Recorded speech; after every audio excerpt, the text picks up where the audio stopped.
What's going on, YouTube? How are we doing today?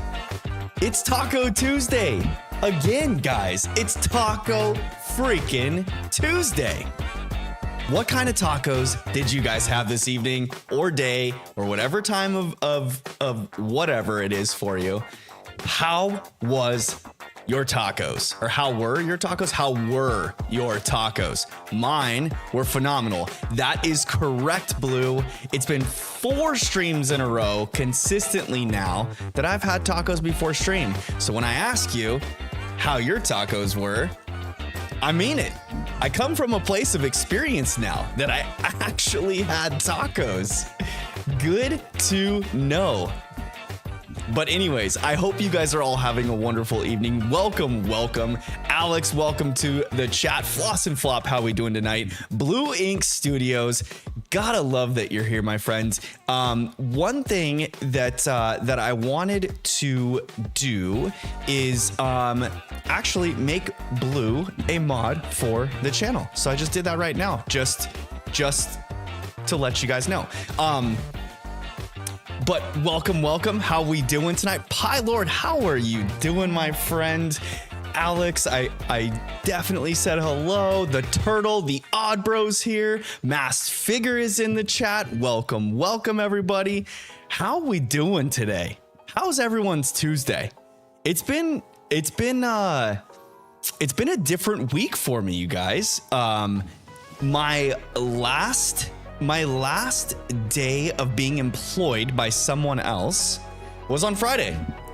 So I am now self-employed, y'all. My own company is underway, doing pool cleaning service in the town that I live in. And yeah, I'm pretty excited. I got my LLC all set up. I got my business license. I should be getting in the mail in like a couple weeks. It is phenomenal. It's been a great week. There have been some crazy stuff going on. I got my vehicle last week. I think before streams, actually. I probably mentioned it last week on streams. Floss and Flop, if you're looking for the chat command, it's hashtag shine, or not hashtag, it's exclamation point shiny luck with no space, and it will give you the chat command there. Jan LeBoy, welcome to the stream. Guys, if you didn't already notice, we are going to be jumping back into Sinnoh once again, back into our briefcase simulation to try and get our starter so that we can actually start our playthrough of Sinnoh with an all shiny, all fire type team. Shiny. Oh my gosh. Shiny only fire types is what we're using. Only shiny fire types in the playthrough. So that's what we'll be doing. That's what we're jumping in on. And so we'll get into games here, but a couple other things. I'm pretty excited about this week. It's been going phenomenally. I spent yesterday, just a quick little update before we go on to gaming. Blue Ink, I'd hug you if I could. A hug right back to you, my friend. I was pretty big into CrossFit for a good while, and I fell off. I fell off hard. And so the past couple days, I've been back into the box working out, and I feel amazing, except my legs are a little bit shot. So it's a little uncomfortable sitting here because I've been working on some stuff on the computer today, like getting my social media pages set up for my business, getting the rules set into our Discord, y'all, for the Fam Bam VGC tourney. If you guys want to be a part of that, jump into the Discord, react to the message in the general chat. I'll get you added to the page for the tournament. It's gonna be a fun time. I got the rules set all done. Yeah, I'm back into working out. I spent yesterday, a lot of the time yesterday with spending the day with my daughter, so it was pretty sweet. Yeah, it's just been a really good week, guys. It's been like very nice. I've changed up the decor a little bit. I don't know if you guys have noticed. I've got some classics up here. You can't really tell which games they are, but left to right, it's Pearl,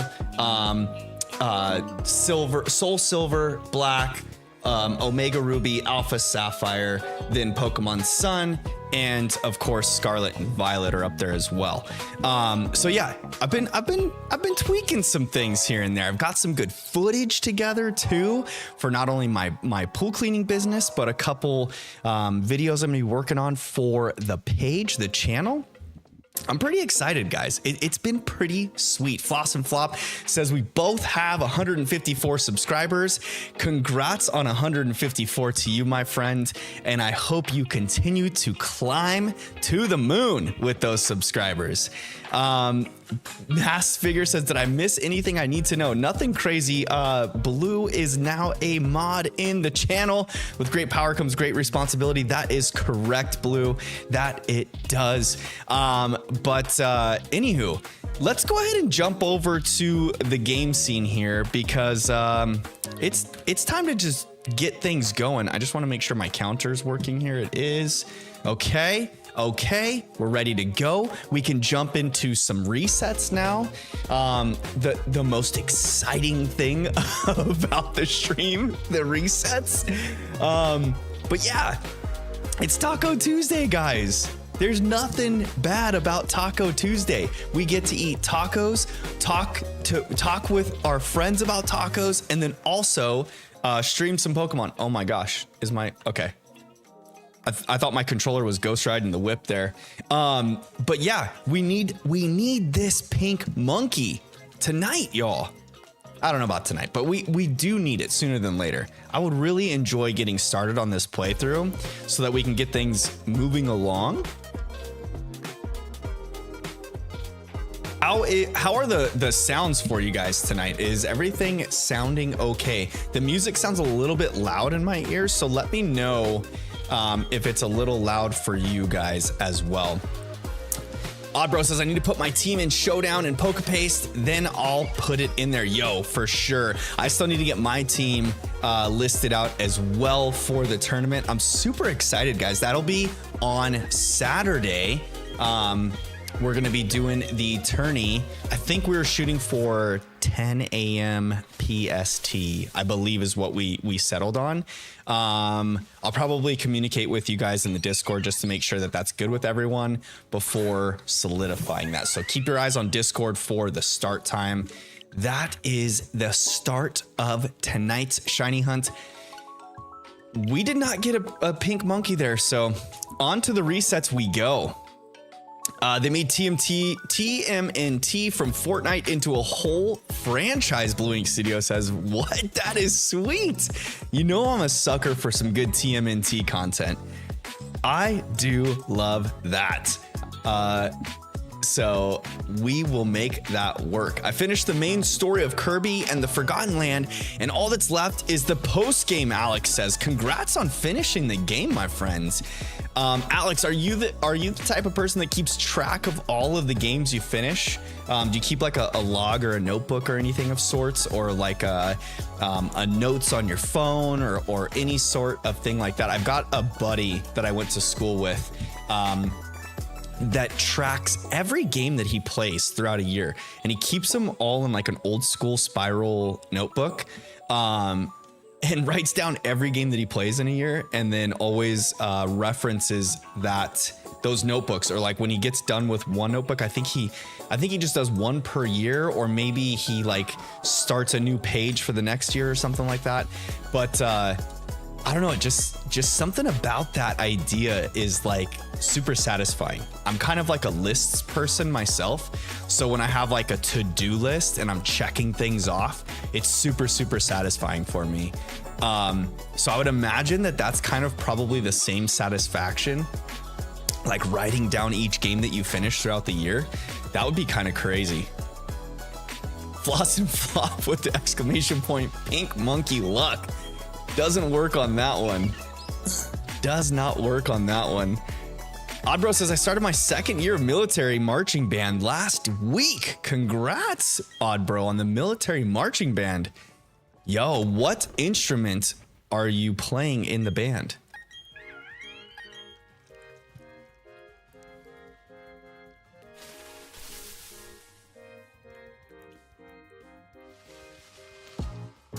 All right, no shiny Starly. That's a good thing there, y'all. If you don't remember, guys, that Starly can show up shiny for us, meaning a phase on the Starly. We don't want to see that one. Gulf City Nick, welcome back to the channel. Welcome to the stream tonight. The hunt is going. We just started stream this evening. We're only a couple encounters in, so we will see how it goes. I'm hopefully we can get a shiny tonight, but if not, no big deal. I'm not holding my breath for it, that's for sure. Oddbro says, I played the tuba. Yo, Oddbro, that is such a sweet one. That's such a sweet instrument.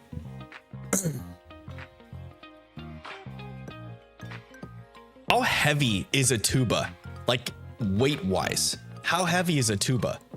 How many pounds does a tuba weigh? Because you are marching around with that big old sucker while blowing into it while marching. That is some effort there. I'll tell you what.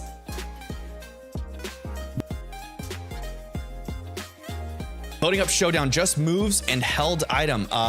Moves, held item, and ability. And yes, moves, held item, and ability. We'll keep the Terra's secret, because then that'll give some spice to each round, you know? Not truly knowing what the Terras are. Ooh, that'll get spicy. I think just the moveset, the shoot. Gosh dang it, I totally didn't. Sorry guys. I didn't text my buddy the link to the stream, and he asks me to do it each time I stream. And so I kind of feel like obligated, you know? Because IRL friends mean a lot. And they need to be here for stream when they can be, at least. Blue Ink says, I used to play piano. Yo, piano takes some skill, my friend. Piano takes some skill. What's up, babe? Are you taking Bean with you? Oh, goodness. Isla's been on one today, chat. She's been a little ham bone all day long. And Gina's about to go to dinner with a friend and her son. And she's taking little Isla Bean with her to dinner. So we'll see how this goes, because she's been absolutely on a tear today. And I don't think she's gonna sit still through dinner one bit, but hopefully she does. We'll see. We'll see. We will see. The Oddbro says it weighs 35 pounds and all that weight rests on my left shoulder. Yo, the tuba weighs 35 pounds? That is a pretty friggin' heavy instrument. 35 pounds. Guys, if you've never, like 35 pounds might seem light to some, but if you've never farmer carried 35 pounds, go try it. Just like briefcase hold 35 pounds and walk around your house a couple times. I'm sure your grip will be spent. And then if that thing sits on your shoulder through the entire time you're doing marching band, so like practice and events, yo, I commend you, Oddbro. Love it. You play in Texas. You're from Texas, odd bro. Yo, it is hot and humid where you are, my friend. Alex says, I play piano, soccer, and do karate. Yo, I love soccer. I love watching international soccer. It's some of my favorite. And I follow Italian Serie A soccer. My favorite team is AC Milan. And I love the fact that they've got 2 Americans playing for them now. Gives me some pride to watch. So fun, so fun. Gulf City Nick says, I'm learning how to play the piano. I try to play guitar, but can't do that well. But I'm going to sell the guitar to my buddy so I can get a major down payment on a new scooter, which I'll need. Yo, congrats, man. Yeah, learning an instrument is not the easiest thing. I played some acoustic guitar through high school and college, and in early years after college. And I've picked up guitar here and there and like messed around. I still remember some of it. But it's like one of those things where if you don't use it, you lose it. So I've kind of gotten a little stale on the guitar skill. Zomari, welcome. How we doing tonight? Thank you for stopping in. I hope you're having a great time with chat here. And also, it's Taco Tuesday. What kind of tacos did you have today? On the Discord, where is the battling thing? Pylord, if you are in the Discord, there is a message in general chat that I think I pinned. Let me double check and make sure that it is a pinned comment here in general chat. Yes. Okay. So it's a pinned comment in general chat.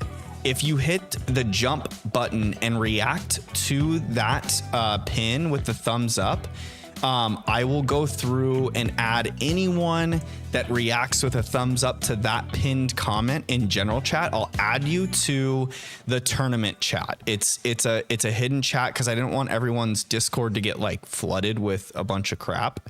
And so the tournament channel is hidden to anyone that's not like added to it or added to a role that will open it for you.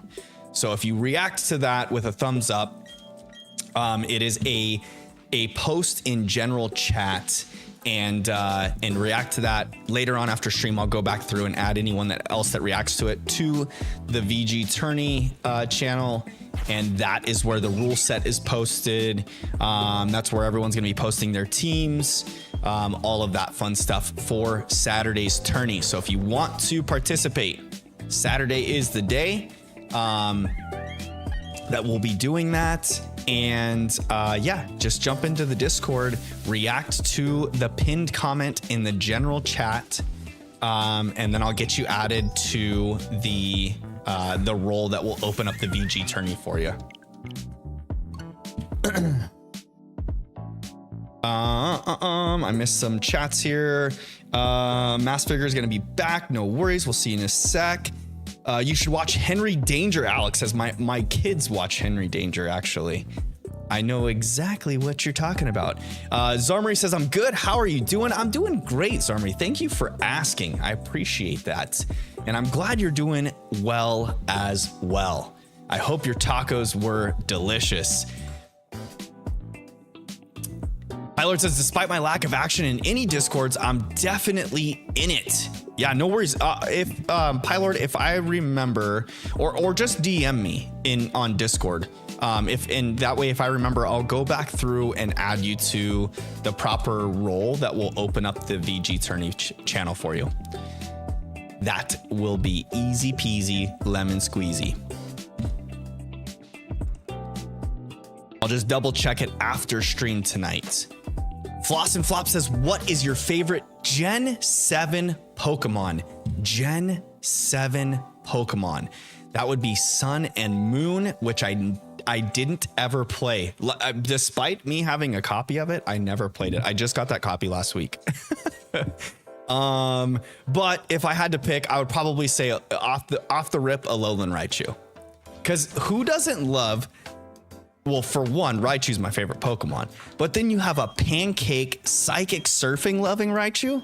I mean, does it get much better than that? Like, come on now.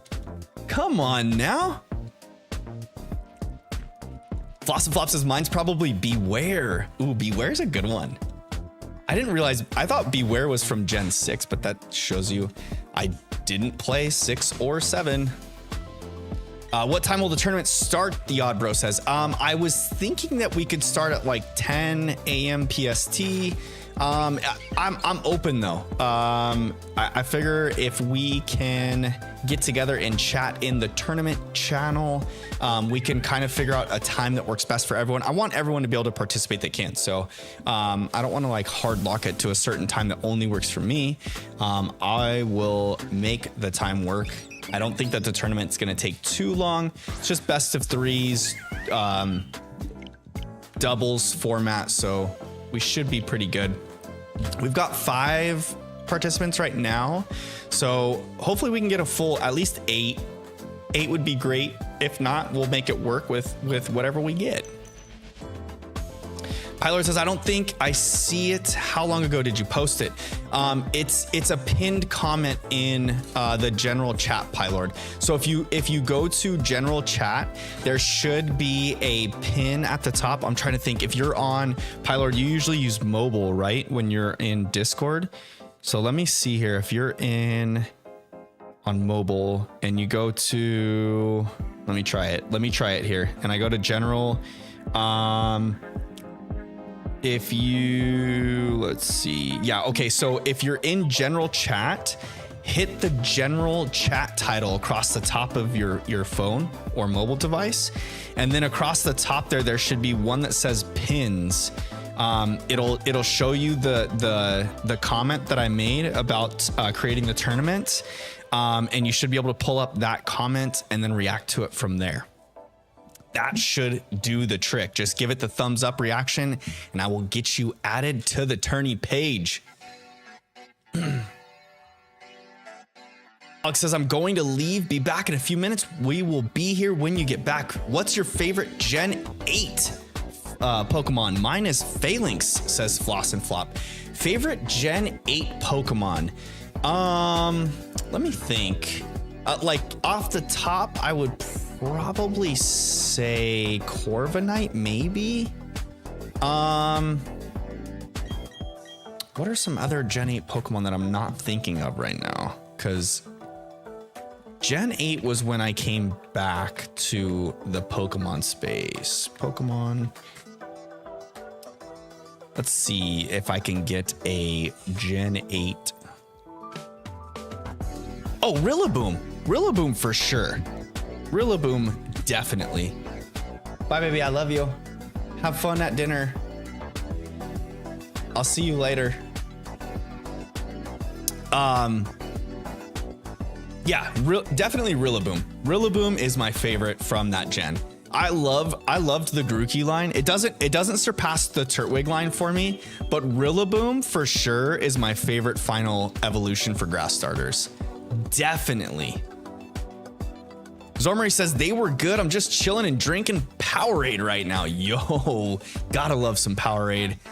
I have been, so Gina and I have been on the Gatorade electrolyte Gatorades. I know like Gatorades already have electrolytes in them, but they have like those electrolyte aids or something like that. It's like an increased amount of electrolytes than what regular Gatorade has. But I've been on a kick with those, and for some reason the square bottle or the square shaped bottle just tends to be more satisfying than the round bottle for some reason. Not that there's any logic behind that at all whatsoever. I prefer it for one reason or another. No good reason, but just because I feel like I prefer it. That's all. If that makes any sense. The Turtle says, do I need Nintendo Online for the battle tournament? You do need Nintendo Online, because otherwise we'd have to be on the same local Wi-Fi or same local connection, which cannot happen across states, cities, countries, all of the above. My favorite Gen 8 is Flapple. Ooh, Flapple is a good one too. I do love the Flapple. Just the Applin line in general was so creative. I really liked it. Pylord says, I usually use computer. Oh, you found it. Perfect. Okay. Good. Will the battles be taken in Pokemon Showdown?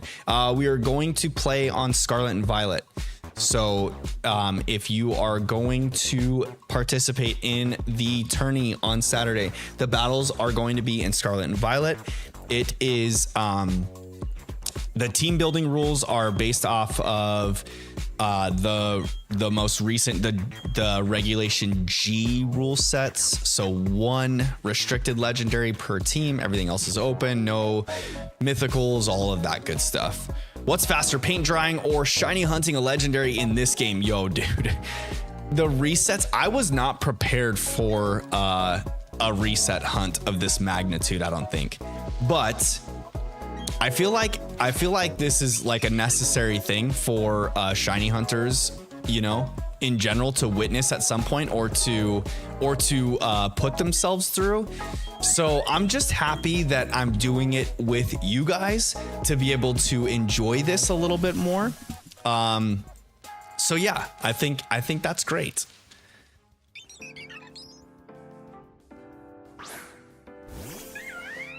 Not shiny. Oops, that didn't reset. Add another encounter. 11:27. We're 7 encounters in, y'all. 7 encounters in. That's not too shabby. Not too shabby.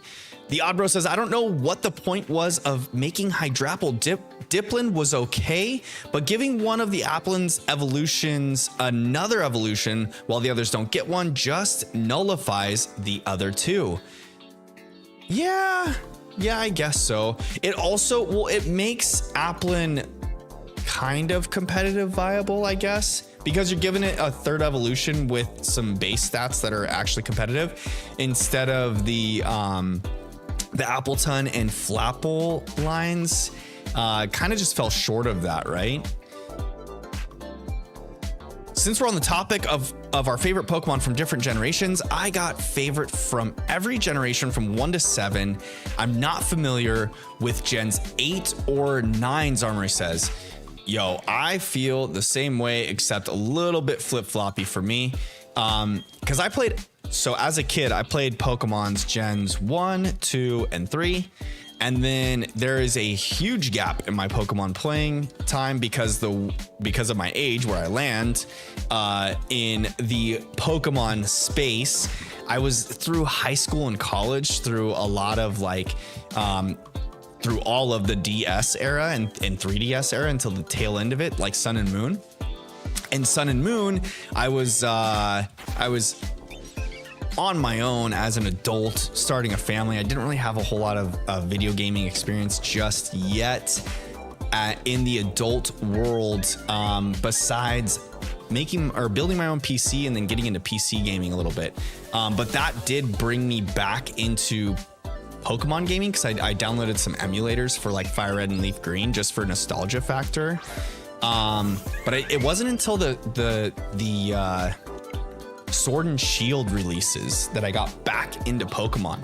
So I had a huge gap, Gen 1 through 3. So I missed 4, 5, 6, and 7, got back on Gen 8. And then with the remakes of Brilliant Diamond and Shining Pearl, that's when I experienced Sinnoh. So that is my only Sinnoh experience. I don't have the platinum experience that everyone goes crazy over. I'm hoping that maybe one day I'll go back to it. I just don't see a need to just yet.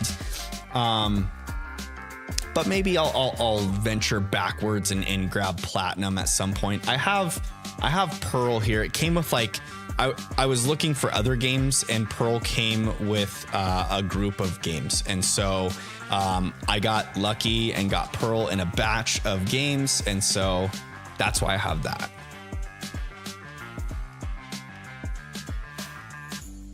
Bro says, don't get me wrong though, I love Hydrapple. Yo, Hydrapple's pretty sweet. Like I said, I do like the Applin lines.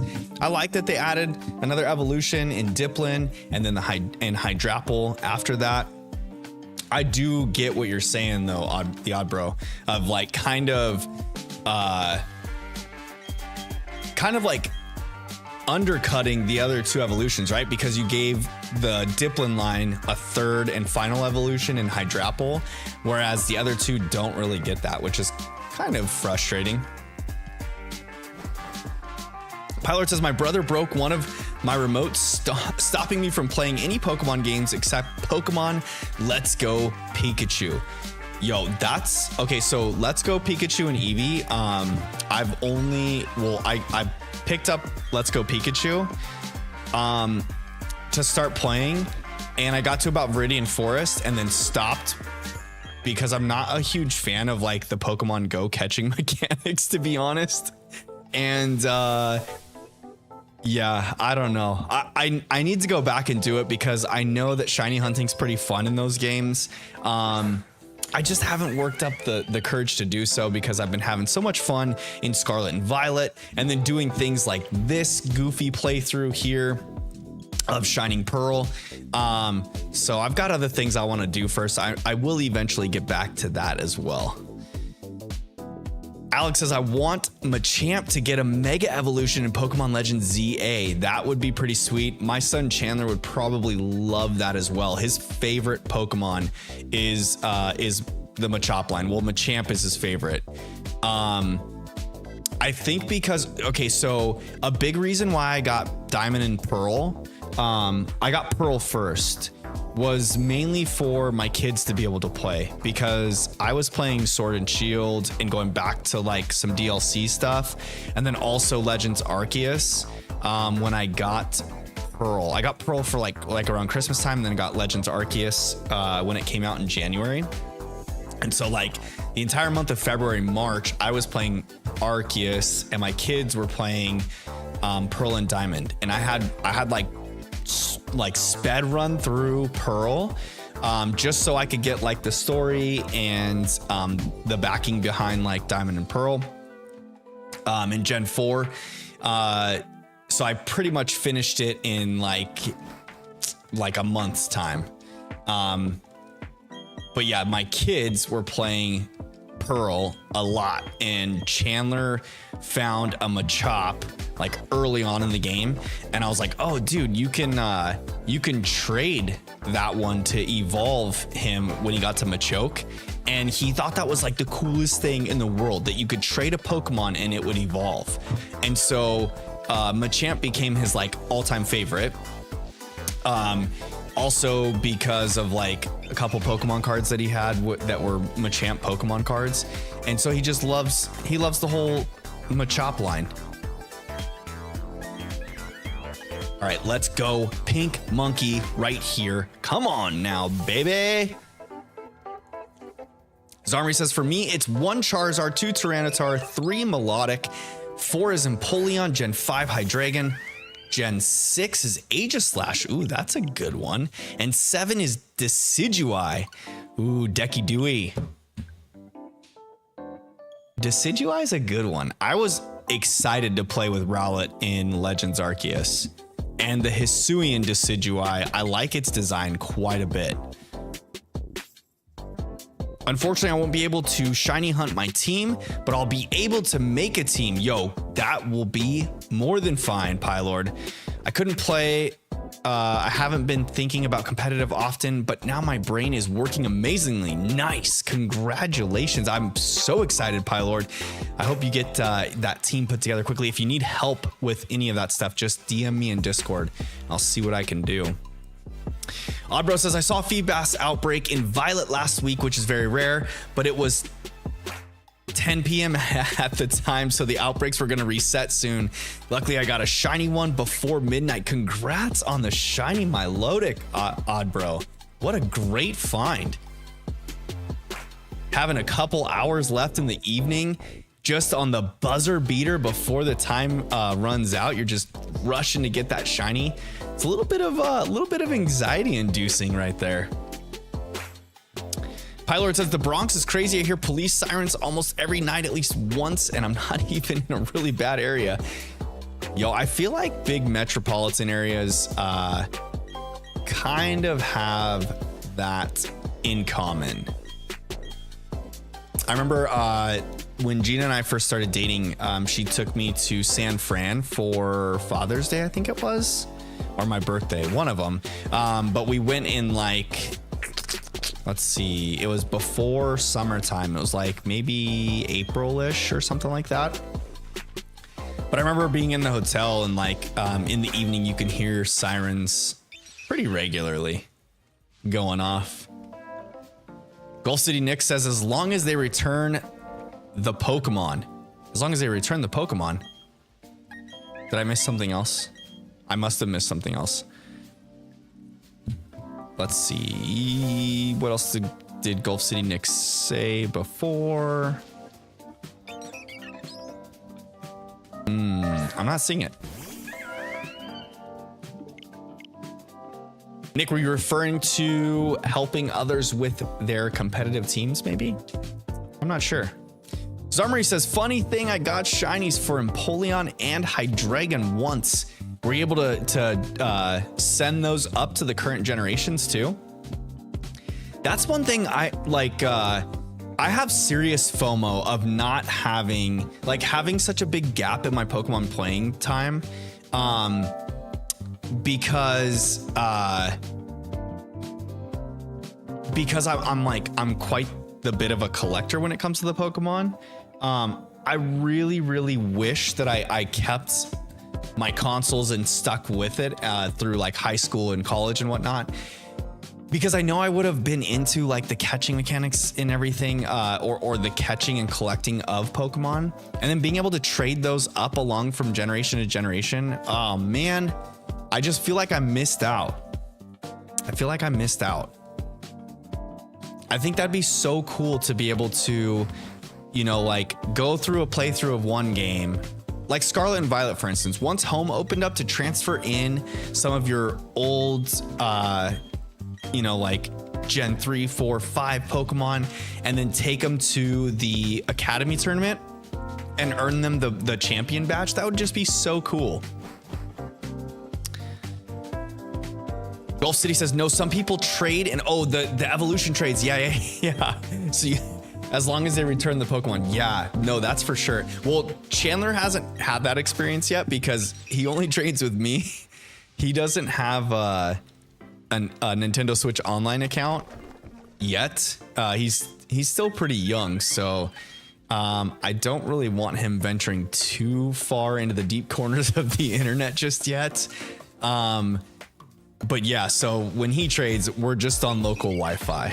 So he only gets to trade that way. So fortunately for him, if he wants to trade a trade evolution to me, he gets it right back. And he doesn't even have to give up anything crazy in return.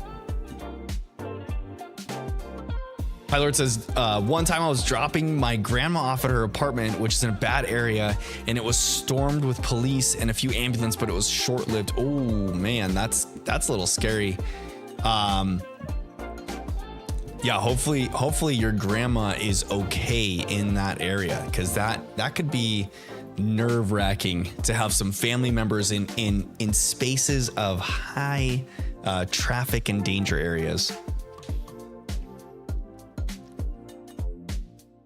Armory says no to not being able to transfer them up, but I got them at least, and those are my favorite Pokemon. Yo, for real. I know there are some people that just stand by the fact of like keeping the Pokemon in the generation they're from. So like if you caught Pokemon from original Pearl, like keeping them on your DS playthrough as like a standard, and then keeping your playthrough live and active at all times. You never reset it. And then going back to be able to play like those classic games with the Pokemon you had from those games. Exactly. I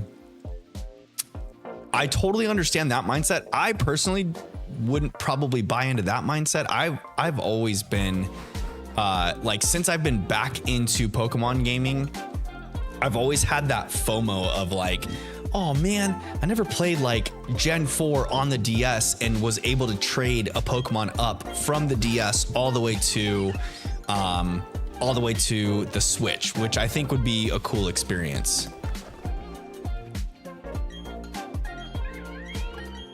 All right, shiny Chimchar. Let's do it. Please be shiny. Please be shiny. Shiny Chimchar. Not shiny. Not that one. Pilot says I'm gonna get a team ready in a Google Slides so I can make it once I get my new Switch remotes tomorrow. Yo, that will be amazing. Amazing. Yeah, I think I spent like so the other night my restricted legendary is Kyogre.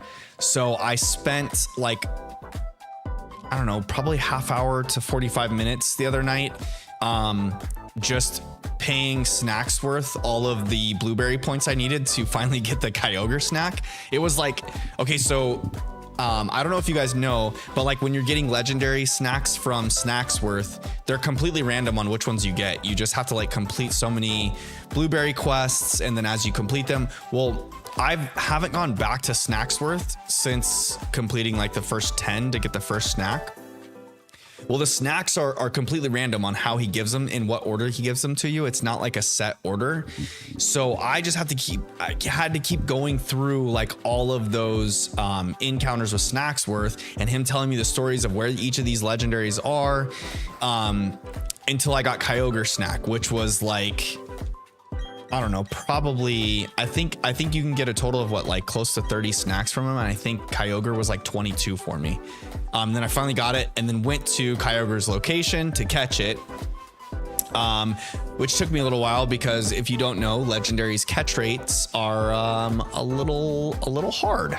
So had to go into the encounter, put it to sleep, get through a handful of turns before starting to use timer balls. And then finally caught him in a timer ball. I tried to catch him in a dive ball because I thought it'd be cool, but he just kept breaking out after like one shake, and I was like getting impatient and wanted to get my team put together. So Kyogre was one of them. Then also, because it's a rain team, I've got Urshifu Rapid Strike on my team.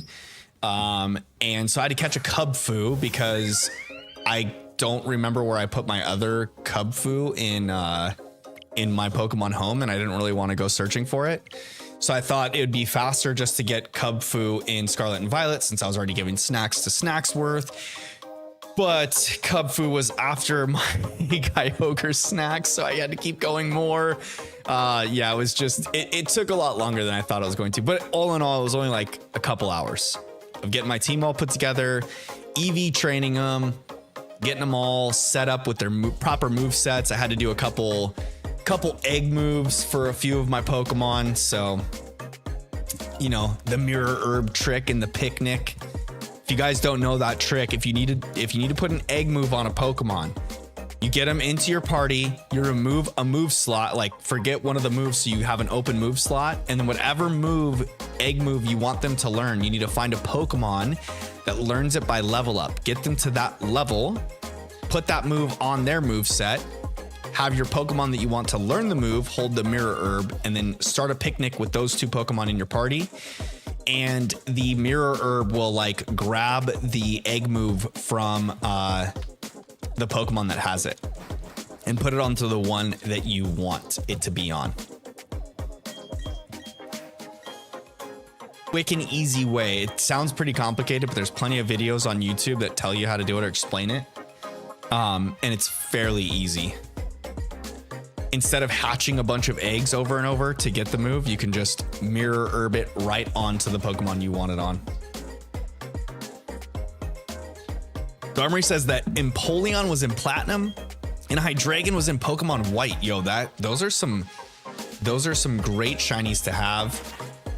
How long did it take you in Platinum to get a shiny Piplup? That is the good question.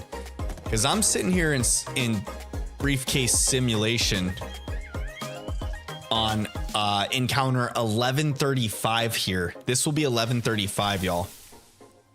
1,135 encounters for the little pink monkey.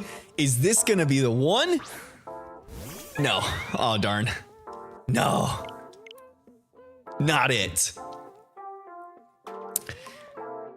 Lord says, my first shiny I caught was full odds, shiny gumshoes. Excuse me. And I was able to move it to Pokemon Home about a month ago. I'm very happy I was able to get it back. Yo, congrats on the shiny gumshoes. You love to see it. Does Gumshoes have the pink stripe on it like the pre-Evo does? Zarmy says, I should draw my 7 favorite Pokemon. I'm surprised I haven't done that yet. Zarmy, do you enjoy drawing? Are you like a pencil sketcher, or what kind of drawings do you like to do? Mask Figure says, I posted my team. Yo, good job, Mask. I can't wait to see it. I'm so excited. Trelana, welcome. How we doing today, my friend? Welcome, welcome, Nick. Welcome to the stream. I'm glad you stopped in to hang out with me, friend. How are your tacos this evening, Trelana? What kind did you have? Armory says only 183 resets. Yo, that is a great hunt. That's probably, you must have been so excited to get that shiny Piplup in under 200 resets. Yo, congrats on that one. It's the only Pokemon I ever shiny hunted every other shiny I got was random encounters. That is awesome. What a great stories, Armory, to not only to get your favorite Pokemon, but it's a starter. So you had to reset hunt on Platinum to get it. But then not only that, you got shiny luck up the wazoo and got it on 183 resets. Yo, very nice. That is so exciting. Gulf City Nick says, I'm currently beating a robo chicken named Ridley. What? What's your favorite Gen 9 Pokemon? Mine is Cyclozar, says Floss and Flop. Gen 9. So when it comes to Gen 9, I'm trying to think. Do I have a favorite? I would probably say the Palmy line. Ceruledge is super cool, but the shiny kind of stinks.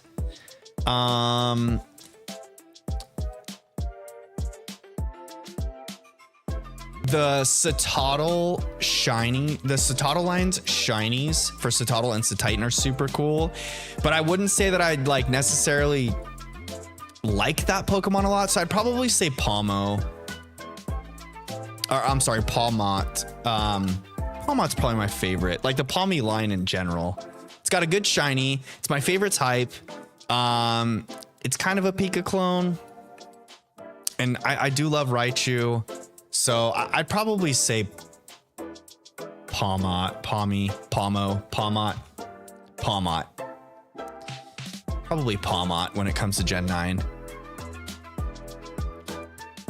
Rolana says pizza tacos. Yo, nothing better than some pizza flavored tacos or taco flavored pizza. Which one is it? Which one do you prefer?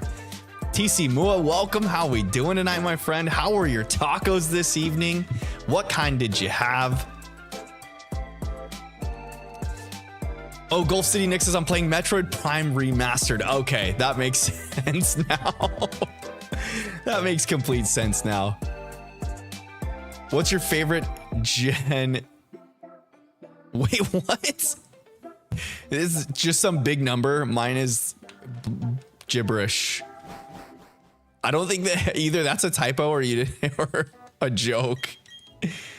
Gulf City Nick says hot take on shiny. I like the pig one. It's pink. It's nice. Yeah.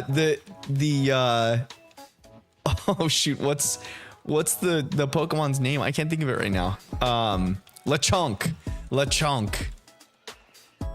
I found a shiny Lechonk hunting for a Pichu, actually. I was trying to do a shiny only electric type run for Pokemon Scarlet, and I kept buying there's an electric encounter meal that you can get in Mesagoza. It's like level 1, I think. So I was like roaming around that first area, and getting a bunch of Pichu encounters that way.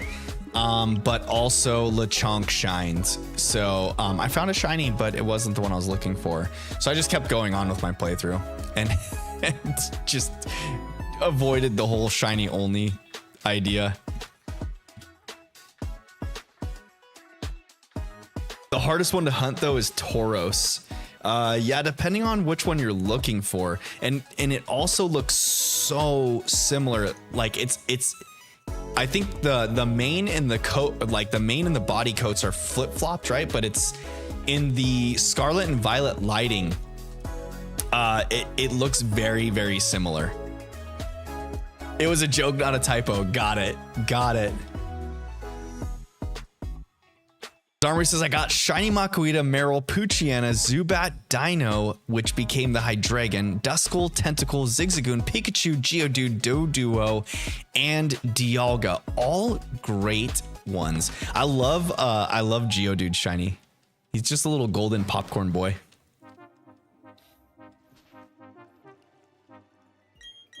My first shiny in Arceus was a shiny Geodude.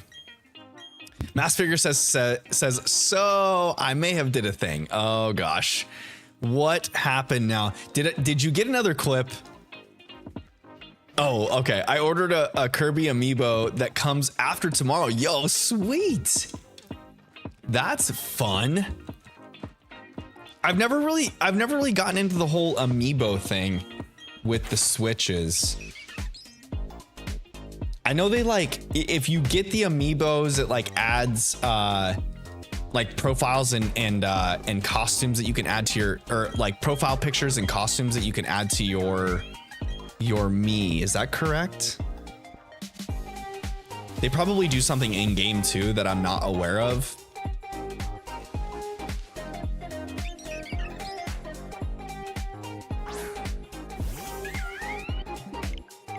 Feel like a Kirby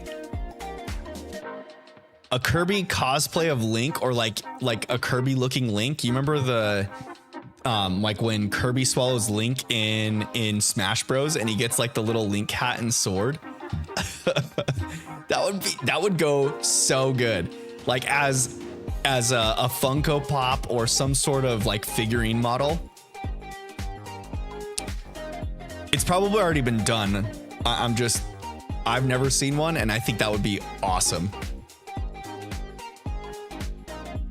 Skarmory says, I failed to catch shiny Skarmory because I ran out of Pokeballs, and I got an interesting story about this shiny Dialga. No, oh man, that stinks. Yo, I've never had the problem of running out of Pokeballs because most of my shiny hunts have been in modern games after I've completed playthroughs. I've been fortunate enough that like the shinies I've ran into randomly in the playthroughs, I've always had Pokeballs for them. But I think Skarmory has a pretty difficult catch rate, doesn't it? So that would make sense that you would run out of Pokeballs on that one. That would stink. That would not be fun. Asperger says, I need to order that bookshelf soon to put stuff on as well. Yes, you're saying yes to the Kirby cosplay of Link in like an amiibo or statue form or like Funko Pop. Floss and Flop says, do you remember the bird typing? Well, technically the bird typing was like a glitch in the Gen 1 games, I believe. It was a glitch in the Gen 1 games. It's not an actual type. It was something that they intended to do as a typing, but I think just ended up becoming the flying type, right? Daniel, welcome. How you doing tonight, Daniel? How were your tacos today, my friend? What kind of tacos did you have? Speaking of tacos, okay, I didn't even talk about what kind of tacos I had. I had some carne asada tacos, and they were friggin' delicious. Darmy says, I was trying to catch Dialga and Palkia in Platinum post-game. I killed Dialga on the first attempt, so I reset to try again. But second attempt, it was shiny, and I wasn't shiny hunting. Yo, that is some great luck in your Platinum game playthrough. You had shiny Piplup, on less than 200 encounters, and then just randomly had to reset your Dialga battle because you accidentally killed it. And the second time around, you landed a shiny. That is some great shiny luck in that playthrough. Mass figure, yes to the Kirby thing. Yes, that would be so cool. If, especially like Funko Pop, like I love the style of Funko Pops. I think that they're super cool. Like the little miniatures, you know, and the squishy faces, and I don't know. I'm a big fan of Funko Pops. I think they look cool. Daniel says, I'm shiny hunting Poipole. Well, good luck on your shiny hunt, Daniel. I hope that you find it, and I hope you get it quickly. Gulf City Nick says, worst shiny to get was, in my opinion, is the roaming shiny. Yo, for sure. I've never shiny hunted a roaming Pokemon yet, but that does not sound fun at all. Was it only in Gen 2 that the roaming Pokemon, like if they ran, you could never encounter them again, right? I think they fixed that in later generations, like the genies in Gen 5. If they ran from you, you could still encounter them, I think. But like in Gen 2 and Silver and Gold, if you ran into the roaming Pokemon and they ran, they were gone forever. Like no chance. You're not getting that sucker again. You care if I sent you a pic of the bookshelf? No, not at all. Go ahead and DM it to me in Discord there, Mass Figure. Take a look at it later after stream. Yo, 20 encounters in already? We're doing pretty swimmingly, I would say. Pretty darn swimmingly. We're moving through some encounters here, folks.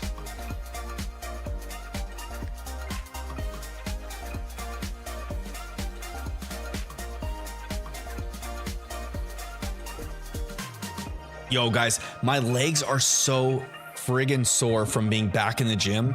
I've done more squats over the past couple days than I would like to admit. And not only my hamstrings, but like my everything is just sore in and around my upper portions of my legs, like my hips, my hammies, my glutes, all of it. It is just uncomfortable.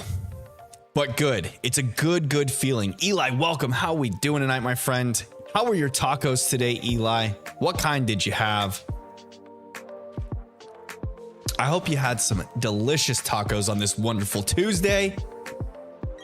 Good old Taco Tuesday, friends. I'd be extremely mad if I found a shiny Abra and it teleported away, Floss and Flop says. That would be pretty frustrating, but probably not as bad as like hunting the legendary beasts in original Silver and Gold. They introduced shiny Pokemon. Could you imagine being younger or like playing those games on original console, being Game Boy, obviously, and you find those things shiny and they run away from you and you never get to encounter it again? That would be so sad. That'd be super sad.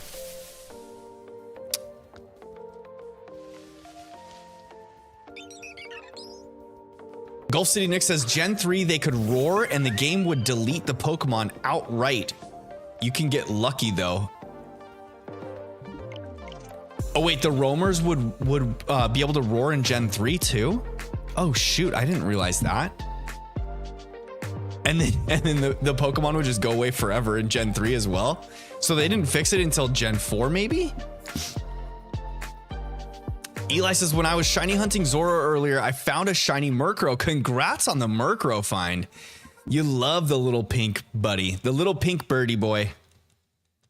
What a good Tailwind setter too, by the way, if you're into the VGC scene. Reg H could be using Murkrow. I think we'll probably see a lot of Talonflame and Whimsicott as Tailwind setters, but you know, Murkrow gets that prankster ability. A quick Tailwind setter. And you kind of want him to go away after setting Tailwind. So like having a weaker Pokemon isn't really a detriment as long as he sets the Tailwind for you and gets out the way for a more powerful Pokemon to hit the field. Start sweeping with.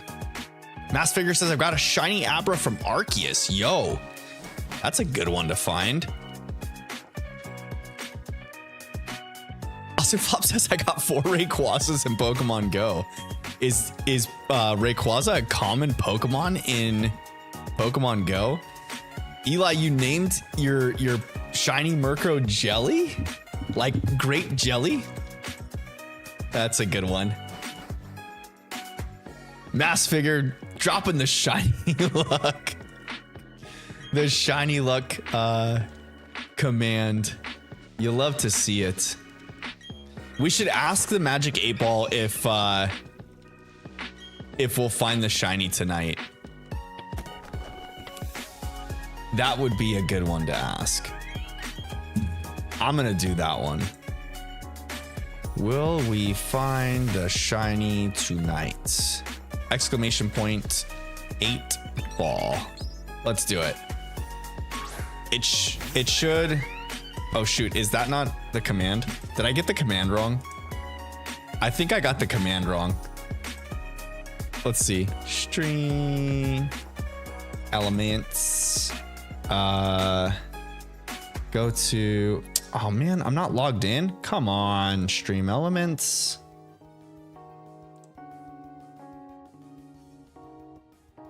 Go. Chatbot. Oops. Commands. Yeah, it's supposed to be exclamation point. Maybe I have to do just this. Exclamation point 8-Ball.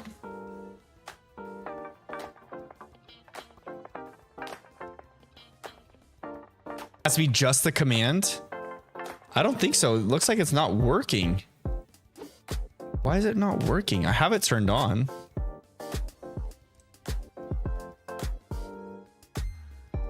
Paul says no. Oh, there it goes. It is working. Okay.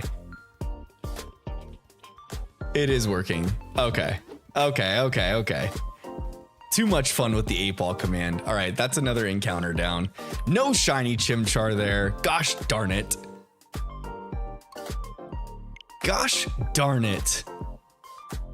Where do pirates buy hooks? The second-hand store. Oh God, the dad jokes begin, y'all.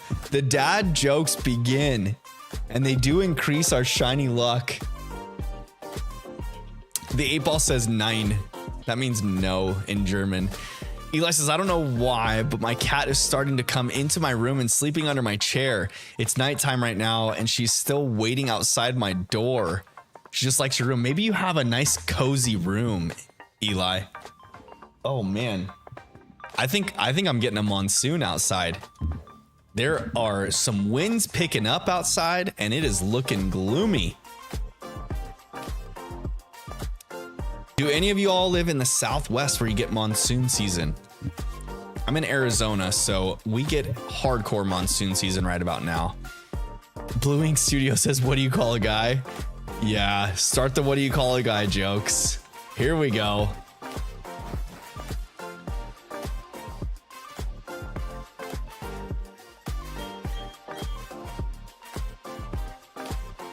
Mass Figure says, what's Forrest Gump's password? One Forrest one. Oh my God. No. The dad jokes have begun, y'all. We are officially into the deep end. It's time. There's no looking back now. We are full force.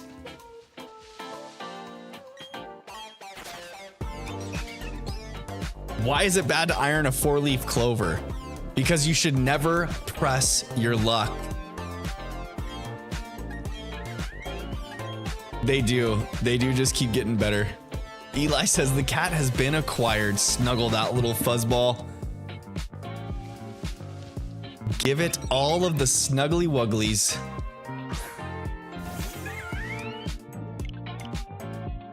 The other day, Harley, our golden doodle, she started gimping randomly, and I don't know why. I think she might have gotten like a splinter in her pad.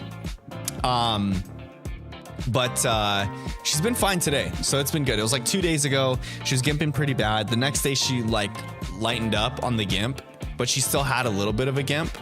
But she was still like tail wagging, everything was good. And then today she's just been full bore, like all the way with it. Blue Ink says, what do you call a man with a plank on his head? Edward.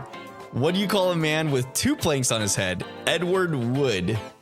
What do you call a man with 3 planks on his head? Edward Woodward. Oh my God. I hate it here. What do you call a man with 4 planks on his head? I don't know, but Edward Woodward would. Oh goodness. We'd have to ask Edward Woodward, wouldn't we? Did you see what I did there? Gulf City Nick says, good luck on the hunt. I'm heading to bed. Hey, good night, Gulf City Nick. I hope you have a wonderful evening, my friends, and thanks for stopping in and hanging out with us. Guys, if you haven't already, please consider dropping a like on the stream. Hitting that thumbs up button does push the video out into the YouTube algorithm, into the YouTube space, encouraging others to jump in and join us, the fam bam, as we shiny hunt, do Pokemon playthroughs and all the goofy things we do. Alex says, I'm back. I went to shower. I hope your shower was nice. Yo, I'm an evening time showerer myself. I do love a good evening shower. The only time I'll shower before evening is like if I do a morning workout like I did this morning. And I'll probably do one tomorrow too. Team is now in the tournament channel. Yo, congrats, the Odd Bro. I'm excited to see everyone's teams mustered up. We got some exciting things coming up, guys. So Saturday will be the tournament, the Fam Bam VG tournament. I think someone was asking in chat earlier if I will live stream it. I might. I haven't decided yet if I'm going to or not. It'll probably be like a last minute type deal if I do, but I'll post it in Discord so everyone can jump in. The only thing is like I'll only be able to show you guys my battles because there's no like spectator mode, so hopefully I don't get knocked out early if I'm streaming it. If I do, it's okay. Maybe I'll do like some shiny hunting while other battles are taking place, and we'll keep everyone informed as what's going on through the Discord chat. Mass Figure says, what keys unlock a banana? Monkeys. Oh, I see what you did there. What do you call a man with no arms and no legs hanging on a wall? Art. Oh my God. I asked my 8-ball and it said yes without question, Floss and Flop says. Did you drop the 8-ball command in chat? Master says, I forgot Incineroar was meta. Yeah. Can't forget the Incineroar. Yo, Incineroar is like the best Intimidate Pokemon you can get. It has too much flexibility. So many good moves. Blue Ink says, speaking of the tournament, I do unfortunately work Saturday, 10 a.m. Pacific time.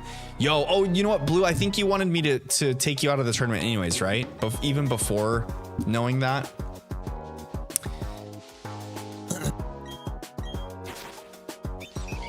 No worries. I can change your role to something different. Abro says, just to tell you, this is one of my less serious teams. Perfect. I'm just excited that we're gonna be getting together for a little VG tournament with the fam bam, the community, y'all. It's gonna be fun. Oddbro, if you're gonna take it light and easy on us, no big deal. I hope it creates a little bit of a challenge for you. I feel like the Oddbro's probably one of the only fam bam members that that's pretty big into VGC competitive scene. I like following it, but I haven't actually participated in anything myself. Like I don't even do ladder rank, none of that. I might try to here or there, maybe start trying to stream some of it. That'd be fun. Alex says, over time, a single drop of water can cut a boulder. We are the drop of water, and the boulder is life's challenges. Yo, that is so inspiring, Alex. That is actually 100% true and such a good quote. I love that quote. And Flop says, no, like in real life, I asked. Oh, you asked your Magic 8 Ball in real life? Gosh, I haven't seen a Magic 8 Ball in quite some time. I kind of want to get my kids one just because. Mass Figure says, what's a fancy fish called? Sophisticated. Oh my god. Blue Ink says, let me fight Ralph another day. Yo, you guys could set up a little battle between each other. I'm pretty sure that there's a voice chat in Discord for battling, and then there might even be a channel. I don't remember if I created a channel or not for like competitive battling, but you could just use like the Union Circle channel too to set up some playthrough with people or shiny hunts or whatever you want to do. Blue Ink says, I saw Deadpool. Yo, it was such a good movie. Such a good movie. I was so excited about it. I feel like Ryan Reynolds did the entire Marvel fan base just a good amount of fan service. It was a pretty well put together story. I'm glad that they didn't like super involve themselves with the, like, I'm trying to figure out how to word this without blowing anything. Basically the story of Deadpool is confined within the realm of this movie. It's not like a huge meta changing movie, but it's so good. So good. If I use my actual serious team, y'all would be cooked for sure. I don't doubt it. I need to get some practice in, and then I want to like come back at another time and take on the Odd Bro live on stream and see if I can build up the skills necessary to compete. That would be good. What's your highest ranking achieved on Ladder the Odd Bro? Mass Figure says, let me at Casey. Oh no.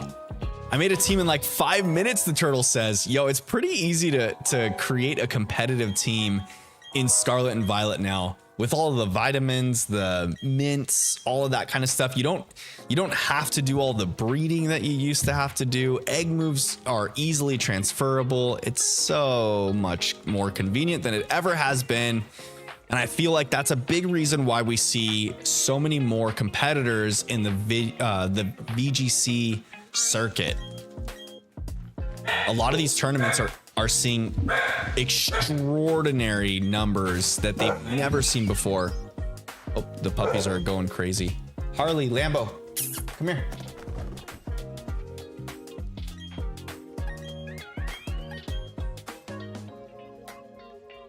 Blue Ink says, I'm trying to learn the dance right now, the opening dance. It's so good. You should stream Pokemon Unite. You can get it for the Switch. Alex, I have Pokemon Unite for the Switch, and I actually considered adding that to my streaming regimen. So I used to play a game called Heroes of the Storm a lot, which is Blizzard's MOBA. If you're not aware, a MOBA is basically what Pokemon Unite is. And Blizzard, the game creators that made games like StarCraft, World of Warcraft, Diablo, those games, that's all from Blizzard, and they were bought out by Activision. But anyways, point being is they created a MOBA called Heroes of the Storm, which utilized a bunch of the characters from the Blizzard IPs in their MOBA, and I loved that game so much. I played it a lot. So When Pokemon Sword and Shield came out, I jumped. Oh man, I had an error. That stinks. Anyways, when Pokemon Sword and Shield came out, I got back into Pokemon pretty heavy. And then around the time that Blizzard decided to discontinue their like competitive scene for the game was right about the same time that Pokemon Unite started, the Pokemon Company released Pokemon Unite. And so I got a little bit into Pokemon Unite. I played it quite a bit. But then I kind of fell off because I had some like personal life changes that kind of took me away, and I haven't ventured back into it yet. But it's definitely something that I've considered jumping into, and I think would be fun. Floss and Flop says I'm gonna go. We'll be back next stream. Thanks for stopping in, Floss and Flop. I hope you have a great evening, and we'll catch you on the next one, my friend. We'll be live again on Sunday, guys. Sunday will be the next stream. Back on Sunday for sure. The Oddbro says, I think I've reached around the 100 range in Master Ball. Yo, that's probably pretty good. I'm not super familiar with the ladder ranks, but I know Master Ball is the highest tier, and then around 100 range means you're in the top 100 competitors, if I'm not mistaken. Correct me if I'm wrong there, the Oddbro. Are we doing a losers bracket? Mass Figure says we may. If we don't get enough competitors, we probably will have to do a losers bracket just to like keep things moving along, you know.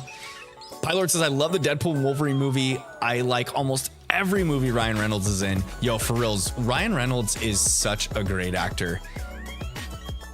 Such a great actor. Mass Figure says I'm out for the evening. Have a good night, Mass Figure. I hope I didn't miss you before you took off, but if I did, I'll message you on Discord, my friend. I hope you have a great evening. Do you think Machamp will get a Mega Evolution in Pokemon Legends ZA? Alex asks. I think it'd be cool if it did. I don't think so though, because Machamp got a Dynamax or a Gigantamax. Excuse me, a Gigantamax form. And if they're gonna do some more Gen 1 fan service with Mega Evolutions, there's other Pokemon that I think will get Mega Evolutions ahead of Machamp, like Hypno or Dugong or what else didn't get Mega Evolutions. But anyways, like I think there's a handful of other Pokemon from Gen 1 that have not received any sort of regional forms or like gimmick forms. Bluing says they were out of the Deadpool popcorn buckets, so I used the money I saved for a Guardians of the Galaxy Lego set. Yo, that's pretty sweet. I freaking love Lego sets. I need to so I got one of the Mega Bloks like pixel art Lego sets for Bulbasaur. I used to have it kind of like sitting over here next to my computer, but I moved it onto a different spot on my desk. So it's not like it's not visual from stream anymore, but I got this one and it was super fun. I built it with Chandler and I loved it so much, and I think it's like just a cool look, you know. It's got like that old school pixel look that I like. And so I liked it so much that I got a Pikachu and now the Mew pixel art of those. So I need to put those together, and I was thinking about actually doing like a little ASMR video of putting those together and post it on my Instagram page, because I think it'd be kind of cool to do something fun like that. A little bit different, a little bit off cue for me, because I've been kind of trying to create content just around the video game space, but I think just Pokemon content in general would be good. Blue Ink Studio says Mega Flygon or I'm boycotting. Oh my gosh. I feel like a lot of people are pretty are pretty on the Mega Flygon train. I think if Game Freak doesn't do a Mega Flygon, they might miss the mark. I think there's like 6 people right now for the tournament. Yes, I believe so. I believe there's 6. myself. Well, Blue is actually not going to compete in the tournament. He already said that he didn't want to. I just didn't take him out of the tournament channel yet, or off of the seeding. So I'll have to redo that, but that won't be a big deal. I think there's 5 of us. It's me, Mass Figure, the the Odd Bro, Pylord, and who else? There's someone else. I'm trying to think of who the 5th person is. The turtle says, hear me out. Mega Sceptile X and Y. Yo, that would go pretty freaking hard. The only problem though is that I feel like Game Freak's only like starter love is Charizard. So I think if they're gonna do anything starter wise again to like do multiple forms, it'll probably be a Charizard, Mega Charizard Z if they do something different like that. But we'll see. Alex says Fearow needs some love. It's gotten nothing. I agree 100%. There's quite a few Gen 1 Pokemon. There's like I think 7 or 8 I think Gen 1 Pokemon that have never received any sort of gimmick forms, regional forms, anything like that. So I would imagine if they're going to go back to the Gen 1 drawing board and do some mega evolutions, it'll probably be some of those Pokemon that haven't gotten any love, like Fearow, Dugong. Who else did I mention earlier? Oh, the Hypno hasn't gotten anything. Yeah, something like that. I'm gonna be honest, Blue Ink says, I don't recall saying I didn't want to do it before. Oh, you didn't? You didn't? Was it Mass Figure maybe? That I don't know. Maybe I'm just making stuff up. Maybe I'm just going loony in my old age. That could be it. That could be it. It will. You said you have to work at 10 a.m. PST. So what time will you be home from work, Blue? Because if we can make it work, maybe we'll do the tournament in like the evening instead.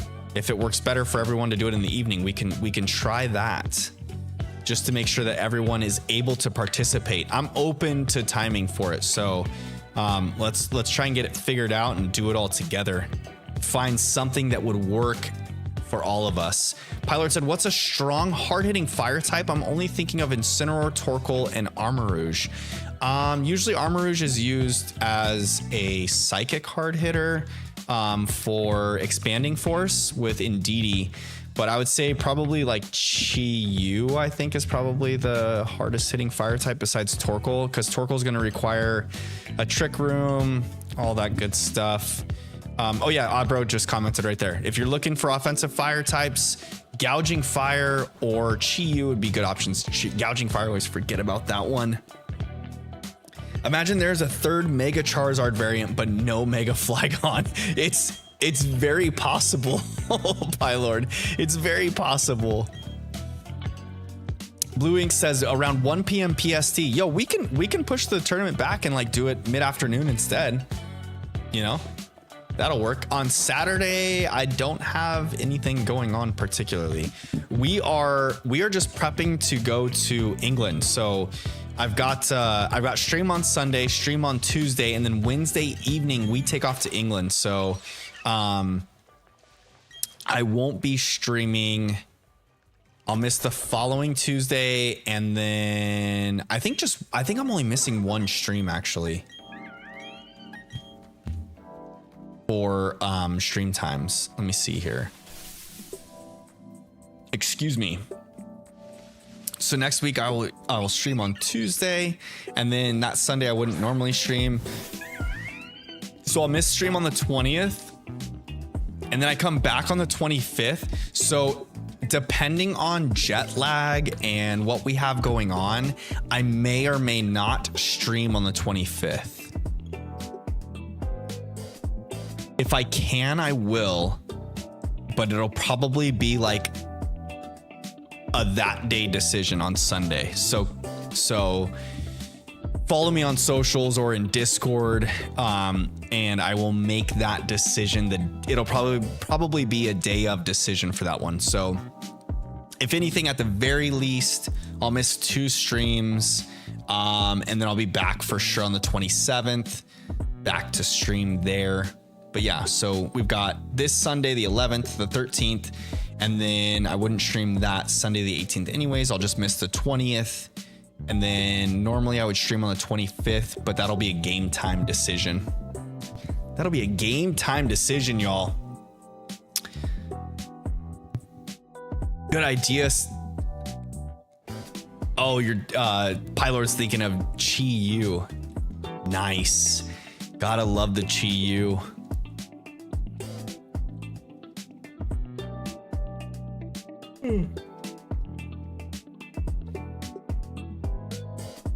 There are some people that back the fish hardcore. It is a very heavy hitting Pokemon, and then its ability to reduce special defense of everyone, so its special attacks just hit even harder. It's quite a nightmare to deal with. Link says, I'm gonna head out. Let me know of any updates on the tournament channel. Yes, for sure. We'll have to, I'll try and start a thread in the channel tonight so that we can discuss all together what time works best for everyone. GU is my favorite legend ever, the turtle says. Yo, that's a pretty good legendary to like. I love the shiny form of Chi Yu. It is so freaking cool. I wish that Game Freak would make those Pokemon shiny huntable. I would reset into into Oblivion if I could get Chi Yu shiny. Also the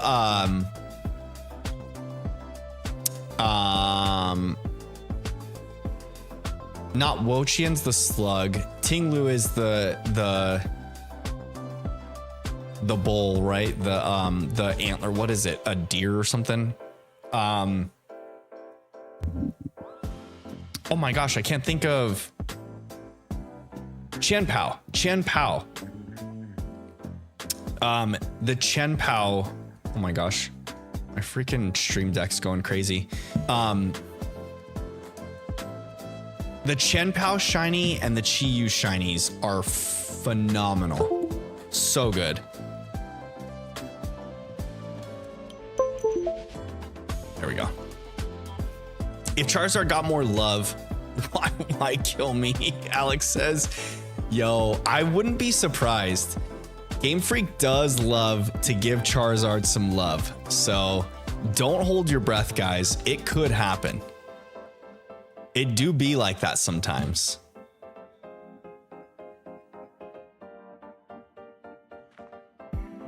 It do be like that sometimes. Charizard is a golden boy, that's for sure. Oh, my mom's calling. Hold on, chat. I'm gonna answer this. Hello? Hey. Yes. Yep.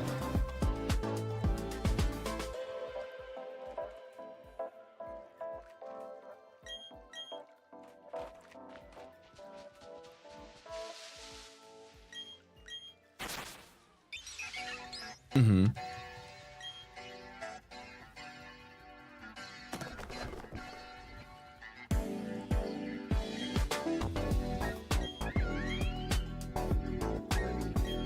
Yeah, we can do that. I'm getting haircuts with the boys tomorrow. I think 4:30. So I don't know if I'll have time for that right away. Let me text Gabe and see if I can change it. 3:45. Yeah. Unless you'd want to take the girls and I could take the boys to get our haircuts and you can bring the girls back to me. Because I'll have Isla too.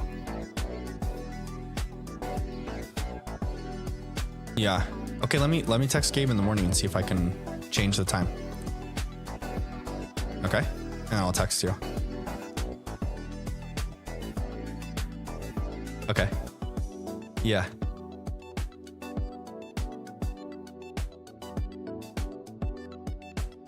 Okay. Okay, sounds good, Mom. All right, love you too. Bye. Sorry, chat. Sometimes you got to take the phone calls from your mom. I couldn't ignore it. Had to take it.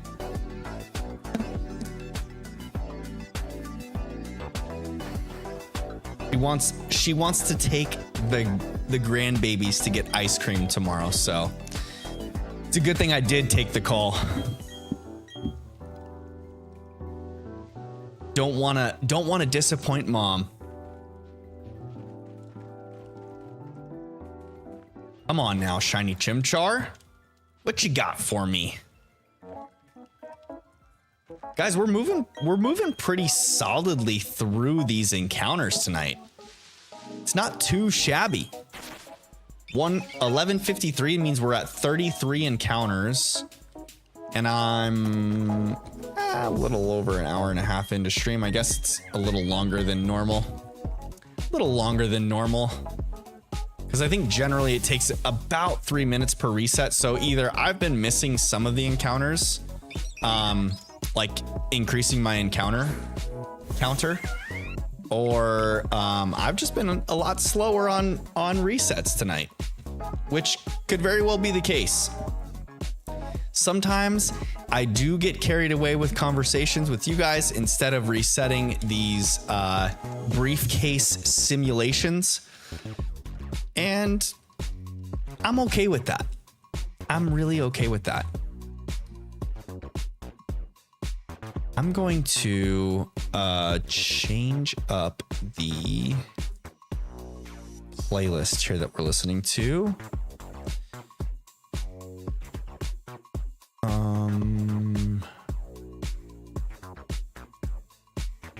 Go all.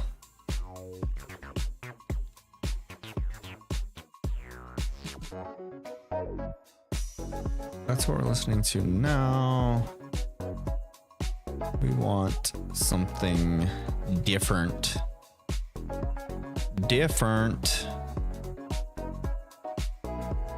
What do we want though, guys?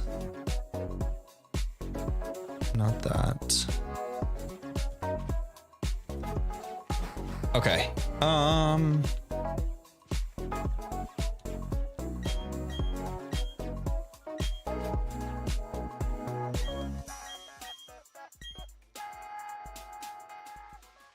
Could do that one. Hi, babe. How was dinner with tea? Good.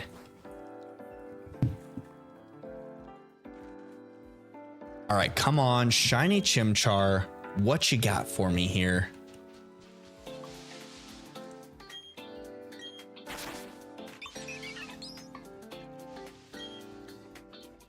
I think this one's a good one. Let's see here. Let's see if this playlist does well for us.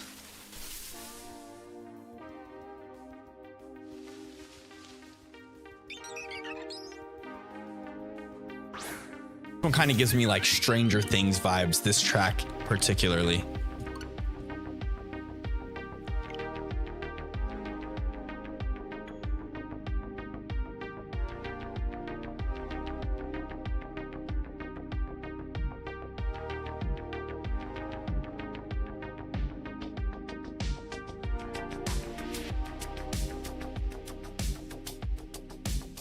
I wonder how many encounters we can get going tonight, because I feel like I'm a little bit behind the pace I'm normally at. Usually I can get like close to 80 to 100 encounters in one stream, but it is 8 o'clock p.m. my local time. Normally I'll stream until about 9:30ish. 9:30, 10. Yes, baby.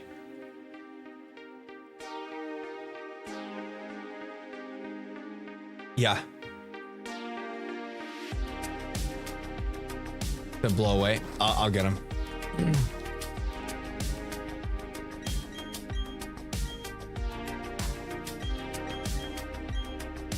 All right, shiny Chimchar on encounter 1156. Let's see if we can get it here.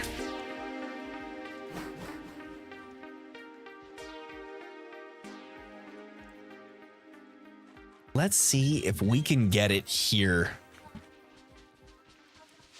Nope, not yet. Still have not caught it. They can't hear you. Was she? Yeah.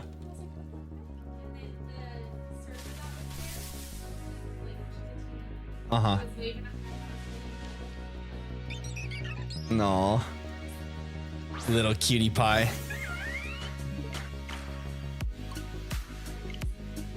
Oh my goodness. Gina hooked it up, chat. She hooked it up with some chicken pad thai.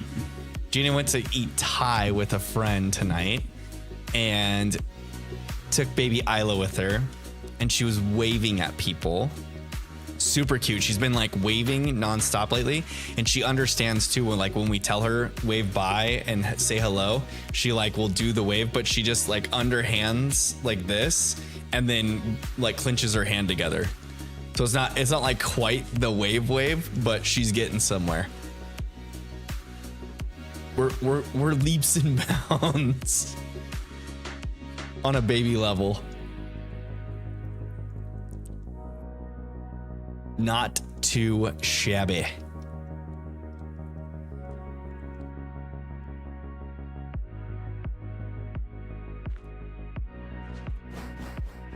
What? Oh. I'm really wanting to work on some video editing tomorrow.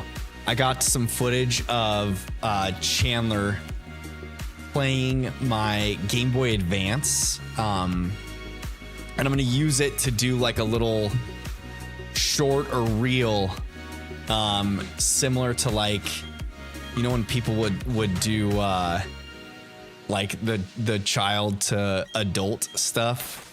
So a little bit of like a time lapse type thing is what I'm going to go for here. Should be pretty fun to do. I'm excited about it.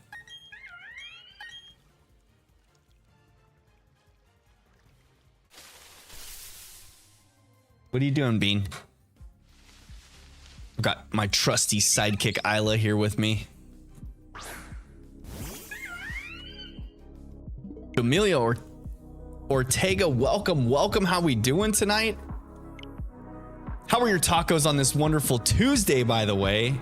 Is the Earth on a turtle? The Earth turtle, like Tortuga? Like Torterra?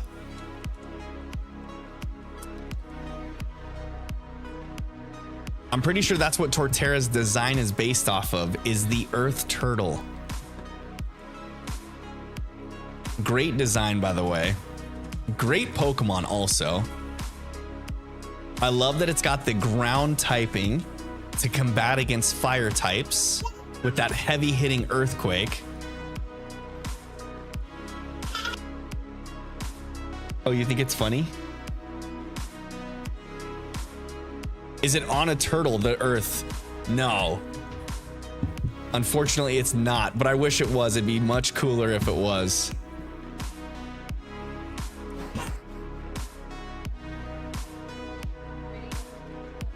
Yeah, she's on a sick one today.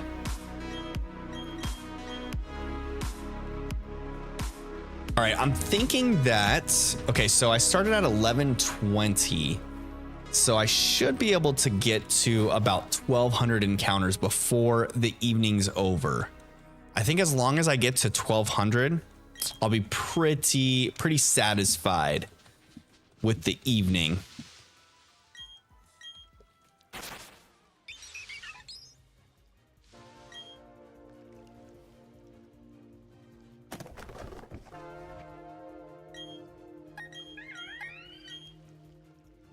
Our little pink monkey needs to arrive so we can finally get going with this playthrough, y'all.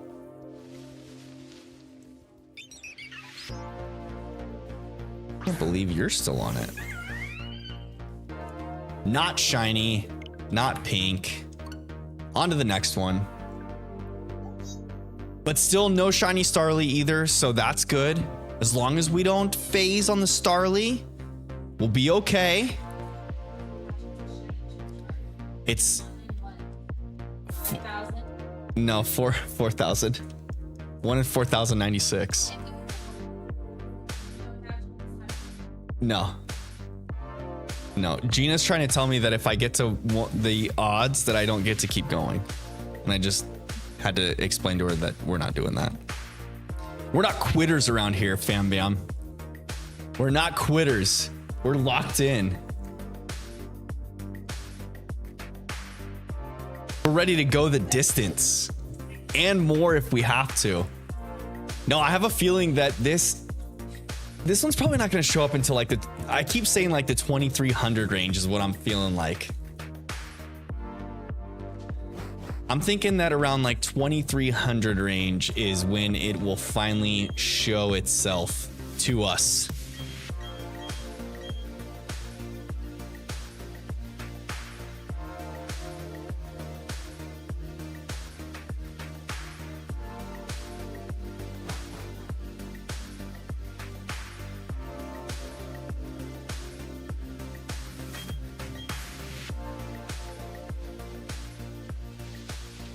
We'll see if we can get to that space. Hopefully we don't get to past 2000. I'm hoping that we get it much before that, but beggars cannot be choosers, fam bam. It can happen to us.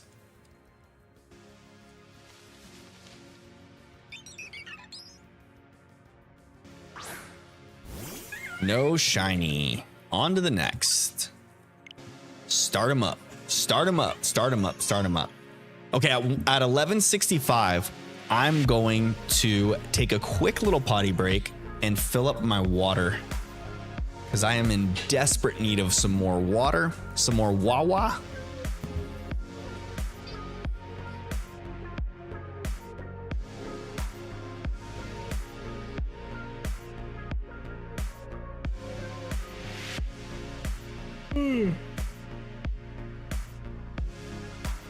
Did we?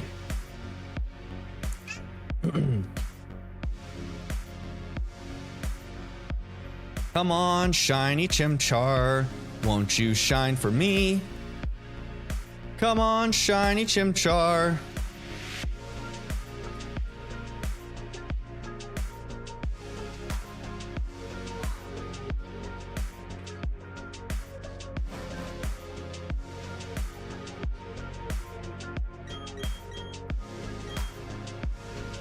I feel like this hunt would be a little bit more bearable if this wasn't a full-blown cutscene here.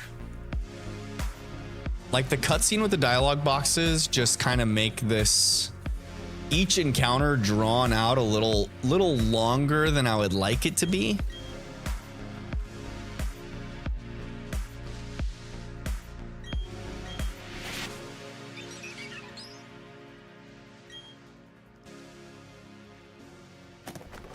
As long as we don't get that shiny Starly phasing on us and we find the pink monkey before the brown Starly. That's what we need.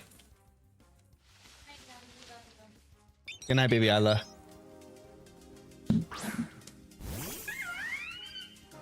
I love you. No shiny Chimchar there. On to the next one.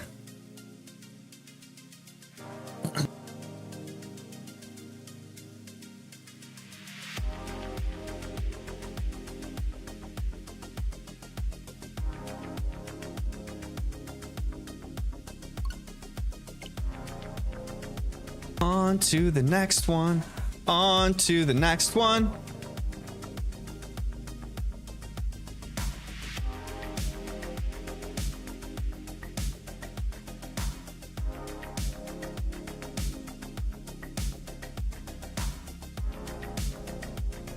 I'm in need of some water, fam bam, that's for sure.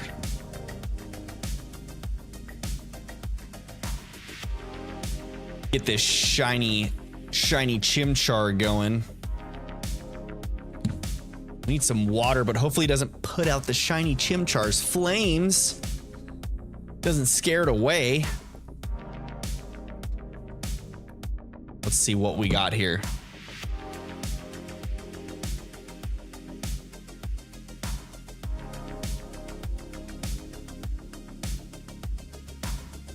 Come on, shiny Chimchar.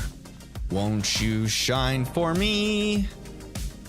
Come on, shiny Chimchar. I've gotta take a pee. Come on, shiny Chimchar. The little pink monkey. Come and join the fam bam.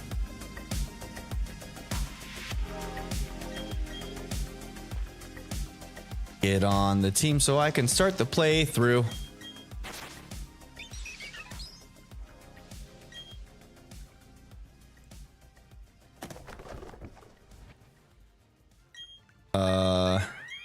Let's see. Let's see. Is this our shiny? Is this our shiny? Do we got a shiny here? No, we don't. Okay. On to the next one. On to the next encounter we go. Guys, has anyone been watching or keeping track of the Olympics at all? And if so, what events have you guys been cued into? I was following the men's soccer, obviously, at the beginning. I followed a little bit of the men's basketball. Like I watched Team USA play a couple times. I think they're in the knockout rounds now of the basketball tournament, but I have not been keeping up, so I have no idea where we're at with things. But one thing I was watching the other day was men's beach volleyball. And guys, men's beach volleyball is relatively exciting. It's pretty freaking crazy what some of those athletes can do on beach sand. These guys got hops, they got some touch, they got skill. It's nutty how quickly they get around the court. They are some athletes. And then the other cool thing too was, so I went to school at the University of Arizona in Tucson.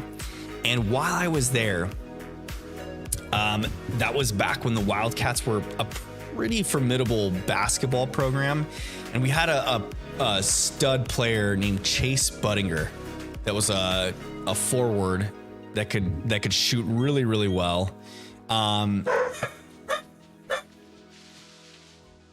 Charlie and Lambo are losing their minds. He could shoot really, really well, but he came from a background of volleyball. Lambo.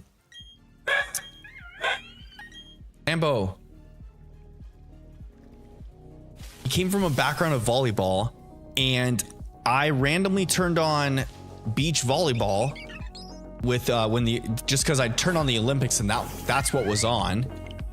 And lo and behold, Chase Buttinger is playing for the U.S. men's beach volleyball team. He and his partner were the group that qualified for men's beach volleyball for the U.S., which is pretty crazy. And they made it onto the knockout rounds, but they lost to the previous Olympic gold medalists, unfortunately. But they put up a pretty good fight. Beach volleyball is pretty exciting, I'd have to say. Fun to watch. And then that rolled right into like the regular court volleyball. And it was a match between US and Brazil. I was watching some of that. I didn't finish that, so I don't know where that ended up, but I'm pretty sure that what I was watching was replays from like earlier in the day, because it was like midday for me, but it was showing midday for them, which is not truly the case because in Paris they're, you know, ahead of us, obviously in Europe. So yeah, the timing was a little off, it seemed like, but Still pretty cool to watch. I love watching Olympic athletes compete in their specified sports too. Just some athletes at the top of their game in some of these events and sports that are crazy.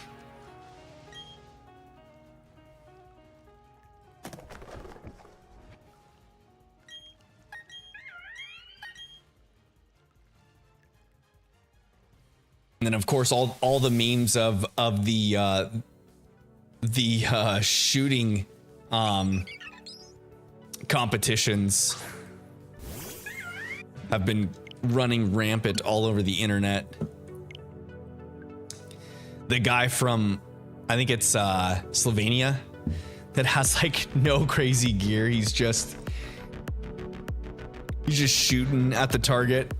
And then every other Olympic athlete in the shooting competitions has like specific glasses, these special gloves, all these different things, all this gear to increase their advantage or what have you. This guy's just out here raw dogging it, if you will. Just jumping in.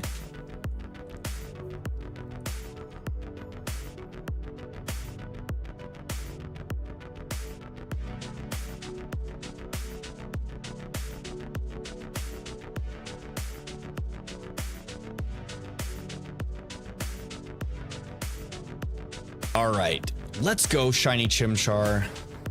Please be the one, number 1164. What do you got for me? What do you got for moi?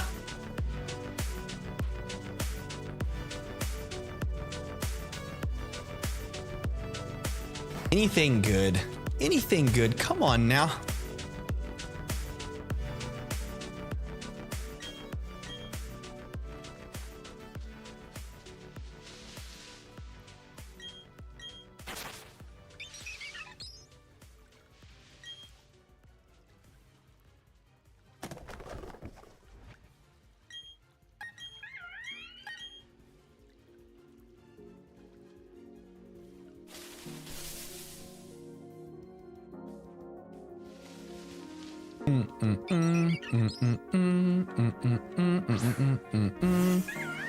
Darn it, not the one. All right, one more encounter, then a bathroom break for ya boy. Potty break for ya boy. Sometimes potty breaks are needed. Familia Ortega says, do you have any wise words? Any wise words? Never give up, never surrender.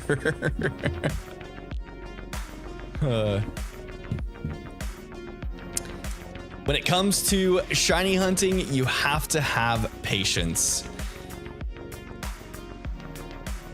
Just like earlier, I can't remember who said, I think Alex quoted it, that just like how a droplet of water can break through a boulder with time and persistence, shiny hunting is the same mentality, patience and persistence. That's all you need, baby. Thank you. Family Ortega, what brought you into the channel this evening? How did you find the space? Were you just browsing for streams tonight? Did you see something? I think I posted on Twitter. Where else could it have come up? Recommended channels. Were you searching for Pokemon playthroughs specifically? How did you land on my channel? Of all of the YouTube channels you could watch live streaming, what brought you to mine? You were just browsing? Were you browsing specifically for Pokemon live streams by chance? I'm curious to know. Ooh, it smells like rain outside. I can smell it. We're getting a monsoon here for sure. I was looking for people to ask if the Earth is on a turtle. And so my channel was the one you landed on, huh?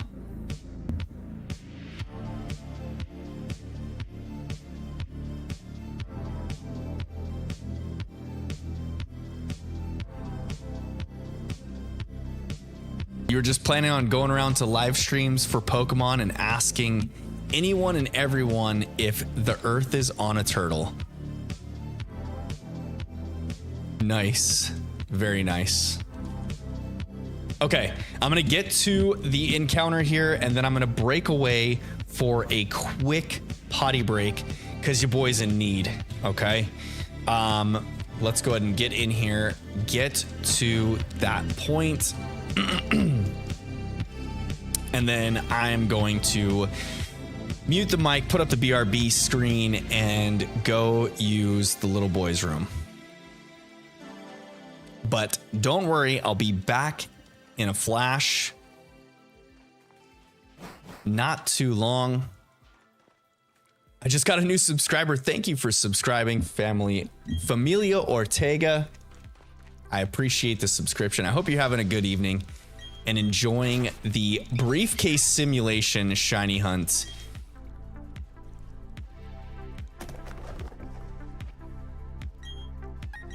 Okay, pick the Chimchar, and we are going to be right back, fam. I will be back. Hold tight, and you won't even notice I was gone.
Guys, back from the bathroom break, and I regret to inform you that this one is not shiny. Not a shiny. Gosh darn it. Number 1166. I was really hoping that that would be the shiny, because what better number, you know? I mean, we'll have other numbers to come across that have some cool little tips and tricks to them, but 1166, I mean, double repeating numbers, that could have been such a good one to land the shiny on. But unfortunately, this is not the case. Not the case today.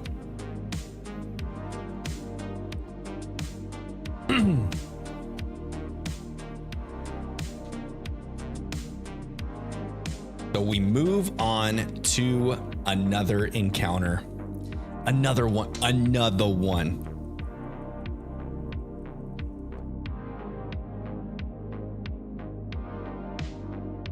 Let's see if we can get, dude, I really hope each time I stream this briefcase simulation, I really hope that we get the shiny that evening, but I'm getting less and less confident that it's gonna happen before we reach that like 2300-ish zone.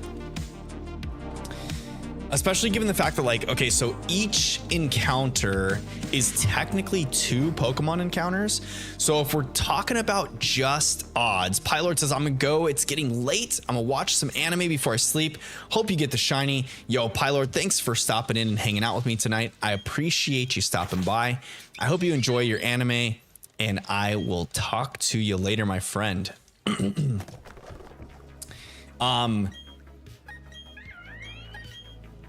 What was I saying here? Oh, the encounters. So each time we go into one of these encounters for the Chimchar, it's actually 2 encounters because we're getting the Starly as well as the Chimchar.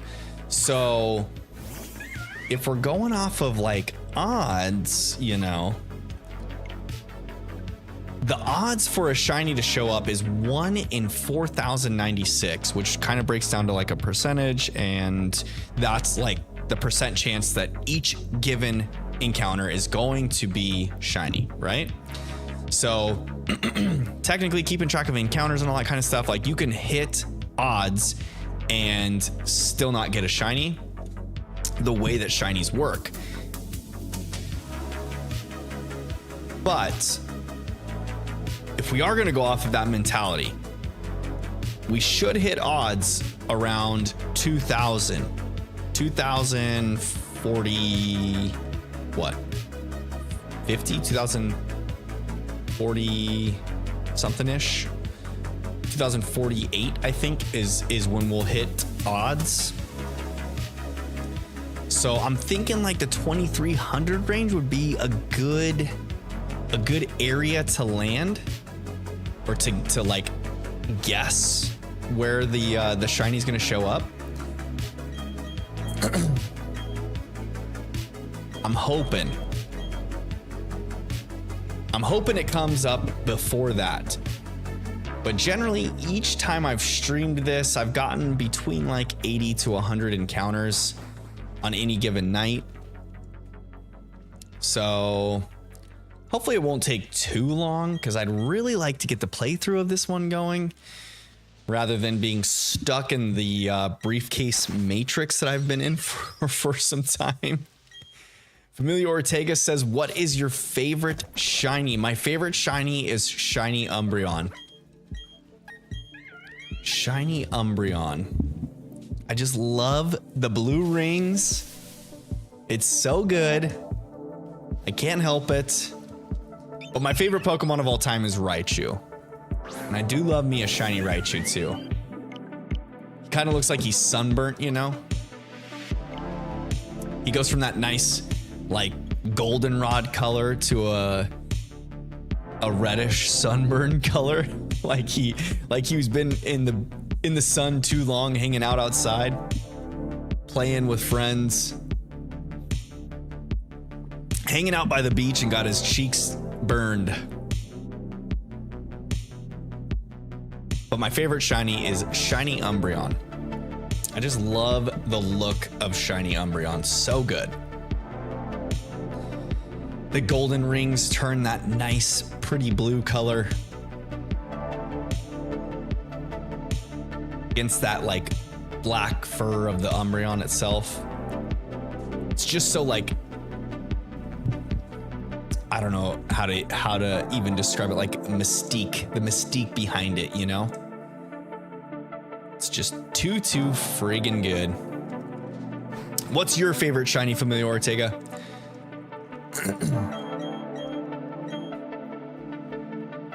Crazy to think too, there's over 1,000, almost 1,100 Pokemon. There's like 1,080 now, right? That's a lot of Pokemon to pick from.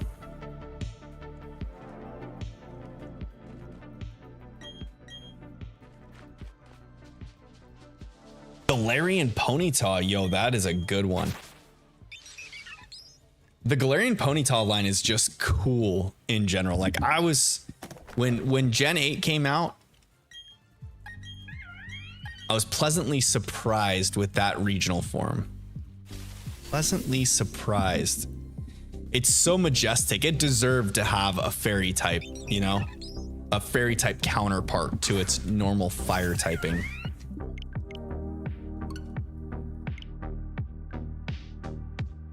They did so well with that that design.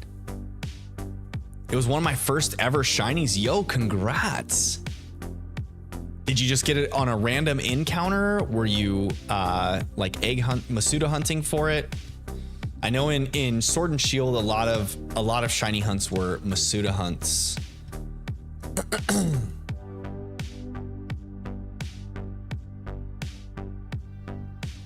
I do want to get into some Dynamax adventures with viewers. That is a very, very like soon goal that I have. I need to get my shiny charm in Shield. My Shield playthrough is just about done. I just need to get my shiny charm. That way I can increase my odds to 1 out of 100 for Dynamax adventures. And then jump in to DAs with viewers hopefully soon. It was a random encounter. Yo, even better. I don't know. I don't think I didn't get a single shiny in Sword and Shield. No random encounters. None of that. None of that. I didn't put that many hours into Sword and Shield though, to be honest. If I'm being honest. My first playthrough, I pretty much just got through the game. Didn't even finish the Pokedex. And then briefly touched on the DLCs for the game.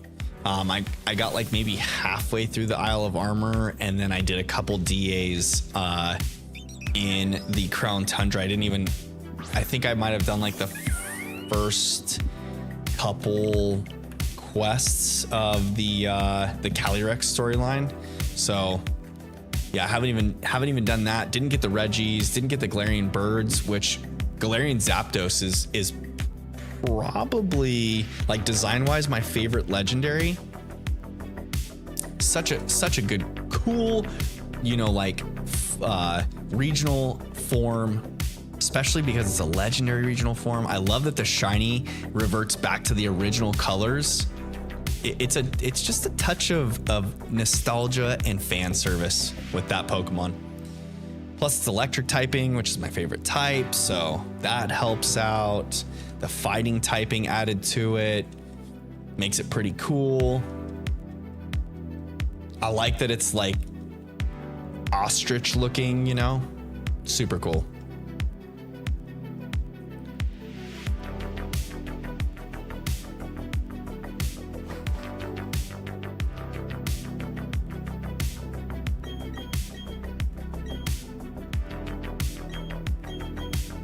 Come on now, shiny Chimchar, please. Please be shiny, little Chimchar. I just want you to shine for me.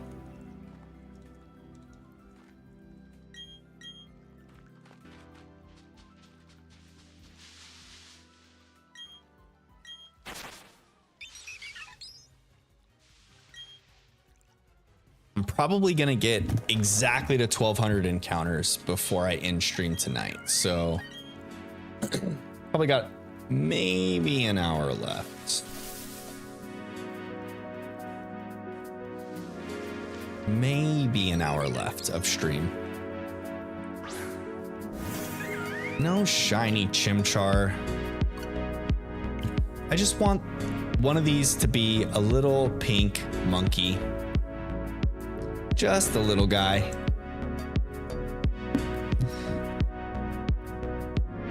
Just be a friend, you know? The nice thing is though, once we get this Chimchar, we're gonna be playing through quite a bit of the beginning of this game, like up through the first, what, 2 badges, I think it is, before shiny hunting again. So there's that. There is that, but yeah, the second encounter I think is the Houndoom in the underground. That or Ponyta. one of those two will be the second encounter. Either way though, those encounters will be much, much quicker than this, because this takes forever to reset. Get through the title screen, get through this cutscene that we have to get through before picking the starter Pokemon. Then we gotta wait for the battle to throw out the Pokemon. All of that good stuff. You know, it gets a little convoluted.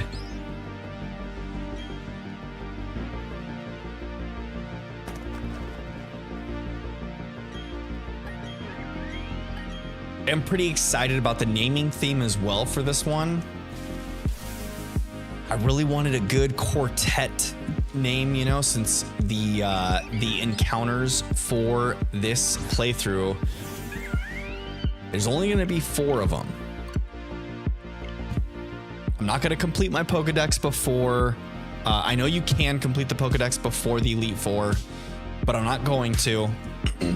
So we're just going to get the original 4 fire encounters for Sinnoh, which are Chimchar to start us out, and then Houndoom, Ponyta, and then Magby because we're playing Pearl. So we'll have those 4 Pokemon in their shiny forms for this playthrough. That's it. And I'm naming them all after the Teenage Mutant Ninja Turtles. So I'm pretty excited about that. It'll be pretty darn fun. We got Chimchar is gonna be Mikey. So once we get our little buddy, our little pink monkey, we'll be able to start our playthrough with Mikey the Chimchar. And then I named Barry Shredder for this playthrough, so that'll be kind of fun. Get to take on our rival Shredder through the entire playthrough.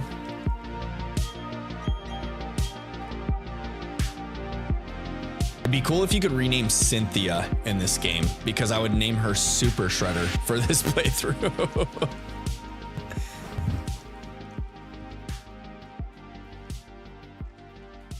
But I'm gonna challenge myself a little bit on this playthrough with not just the encounters, and obviously shiny hunting each of the encounters is just kind of fun to have a full shiny team.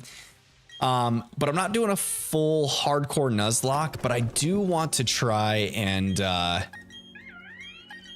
stick to like Nuzlocke playing, you know? So if my Pokemon faint, I'm not like ending my run or anything or sticking them in a box, but I do want to test the waters a little bit, because depending on how I do for this playthrough might dictate if I try out some hardcore Nuzlocks moving into the future. I'd specifically like to do a hardcore Nuzlocke in Scarlet or Violet, and do like a monotype Nuzlocke in Scarlet or Violet. I think that would be pretty fun. And then because of the fact that you can get so many encounters, maybe do a shiny only monotype Nuzlocke in Scarlet or Violet as well. It'd probably move a little bit quicker than this one has been, which will be nice. I guess for streaming wise, it'll be nice. It'll kind of keep the chat a little more interactive. I feel like sometimes with this briefcase simulator, it started out really well the first like handful of streams, but recently I feel like as the evening goes on, the fam bam doesn't really want to stick around for too much of the briefcase simulation, which I don't blame them. I don't blame you guys for.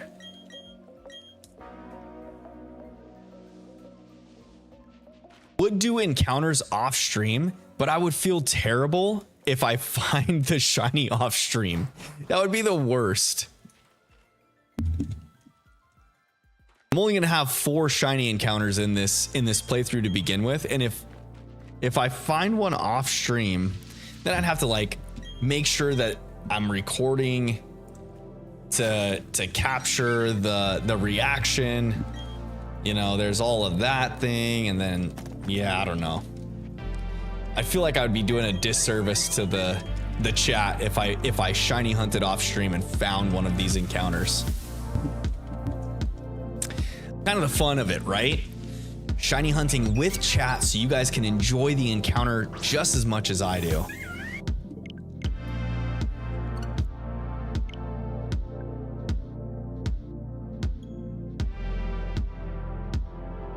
But gosh darn it.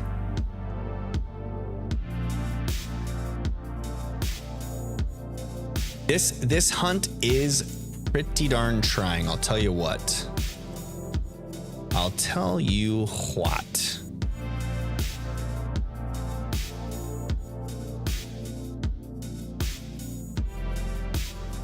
Not for the faint of heart. I would not recommend starting out or testing out shiny hunting with a soft reset of a starter.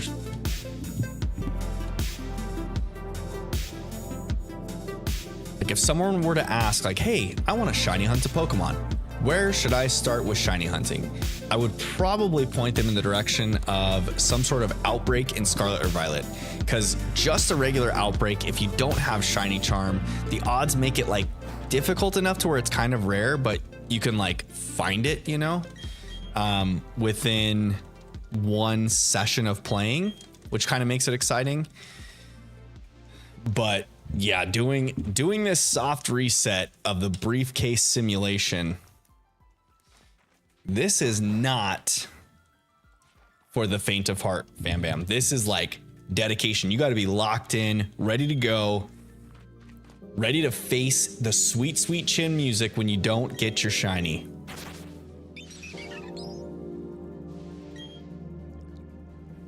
And especially because the encounters, like I was saying before, you've got to go through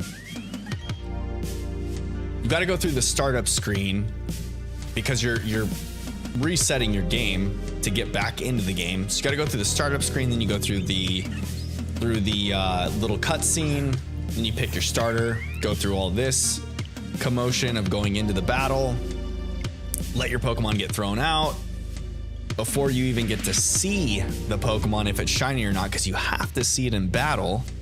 You don't see it on the select screen, which I think is it Heart Gold and Soul Silver. You can actually see the shiny in the starter selection screen, which would be nice, but no dice in this game. No dice. But at least they made the starters shiny huntable, you know? They've been on that trend with, what is it, Gen 8? The starters were not shiny huntable in Sword and Shield, or Gen 9 in Scarlet and Violet. No shiny starters there either. But Shining Pearl and Brilliant Diamond, they went back to the old school way. You get to do soft resets for some shiny starters.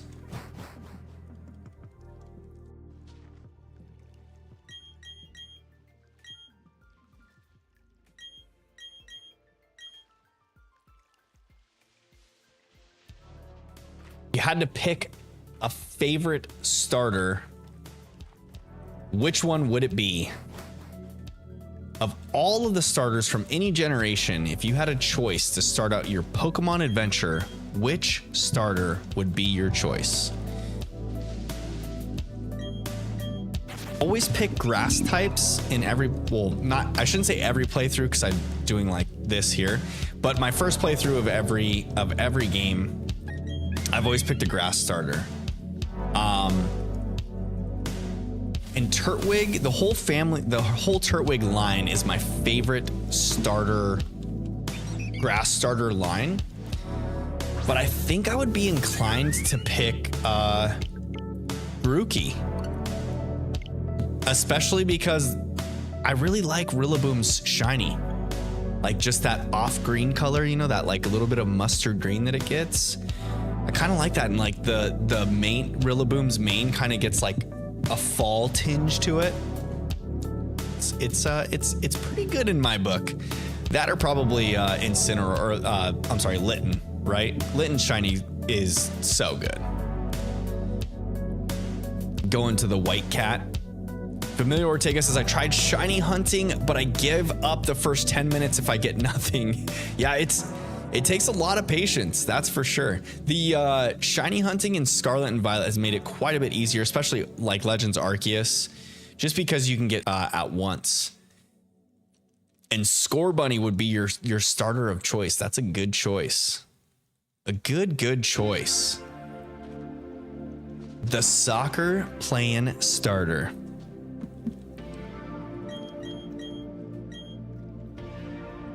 I love the theme of the starters too for Sword and Shield, you know, hearkening to the English traditions, you know, Score Bunny being the little soccer player, Grookey and the whole Grookey line into Rillaboom as a drummer, a nod to like punk rock. And then, of course, little Sobble.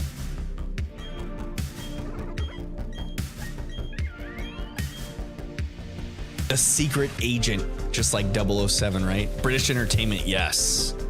British entertainment. Sports, music, and cinema.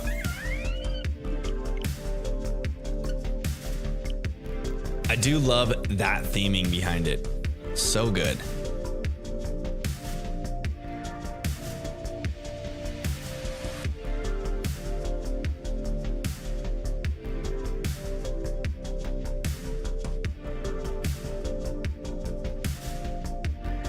$11.77, still counting.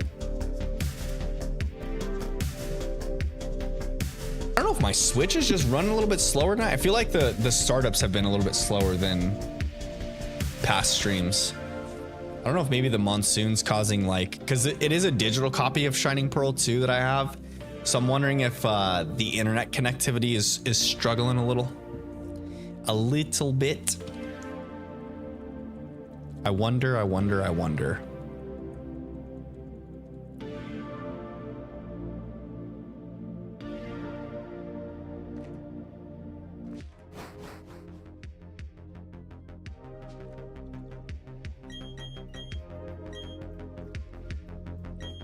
Come on, Score Bunny. What? No, not Score Bunny. I'm thinking of Score Bunny because you said Score Bunny. I need Chimchar. A different fire starter. The little monkey. The pink monkey, by the way.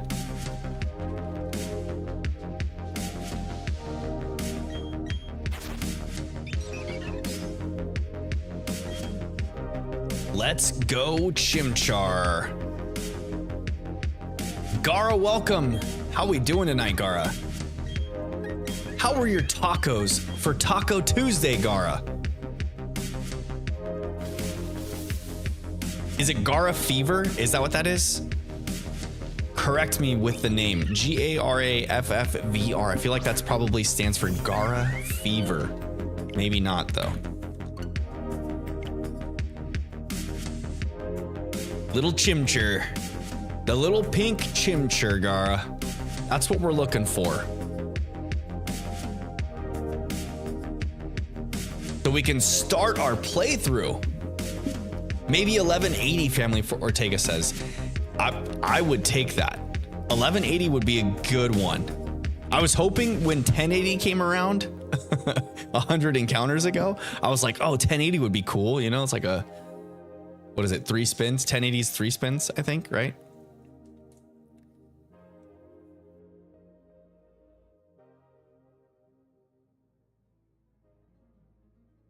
No, it's GA space.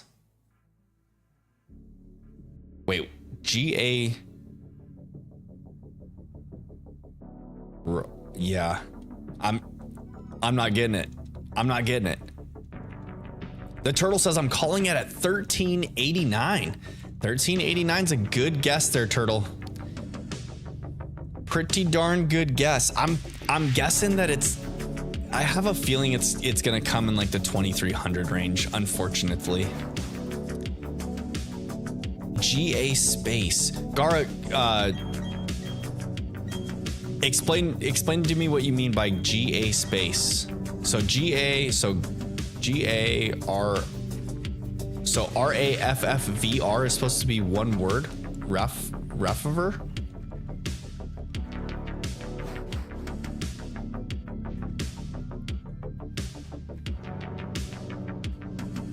How did you find the channel tonight, by the way, Gara? For one, how were your tacos today? Two, how did you find the channel? Were you just browsing through YouTube live streams? Did it pop up as a suggested channel to view?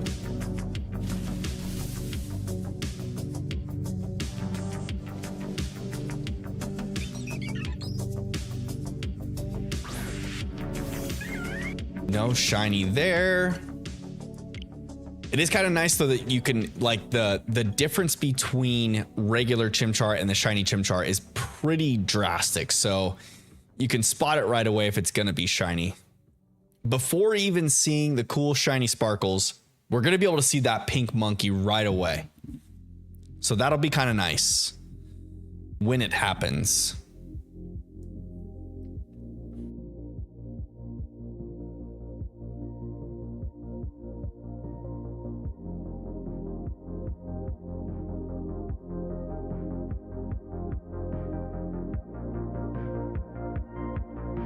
$13.89 Turtle saying. $13.89. That's gonna be a couple streams away before that happens. So on Sunday's stream coming up, when I come back to stream on Sunday, I'm probably gonna do some shiny hunting with the next Pokemon event, which is it's chest form Gimmighoul in the raids, and then shoot, what Pokemon are in the event? I can't even remember what the event is. Pokemon.com. I forgot what the event is in game. Do do do do do do do do do do do do do do do do do.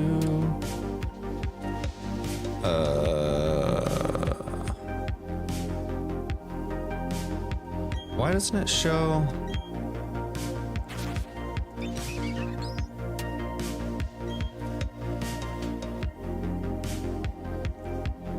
Oh yeah, okay, so it'll be Wattrel, Riolu, and Comfey. That's what it'll be. So on Sunday, I'll probably do some shiny hunting of those Pokemon. Oops. Massfigure says Riolu, Comfey, and it looks like Wattrel is the other one. And welcome back, Massfigure. Welcome back. Thanks for coming back to us. I was gonna head out for the night, but I'm back. Well, we're glad to have you back, Massfigure.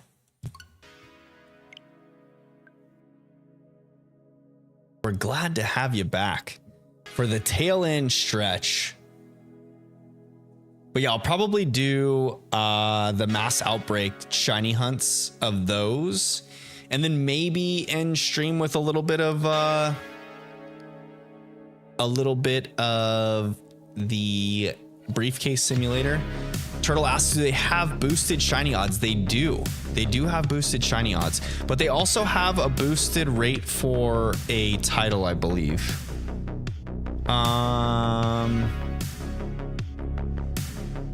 They're more likely to have the pumped up mark. Nice. So I might try and do a maybe I'll try and do a shiny pumped up mark of each of them. Maybe that's what we'll do. What is the pumped up mark, by the way? Let's see what title it gives the Pokemon when thrown into battle. That's always fun. Pumped up mark.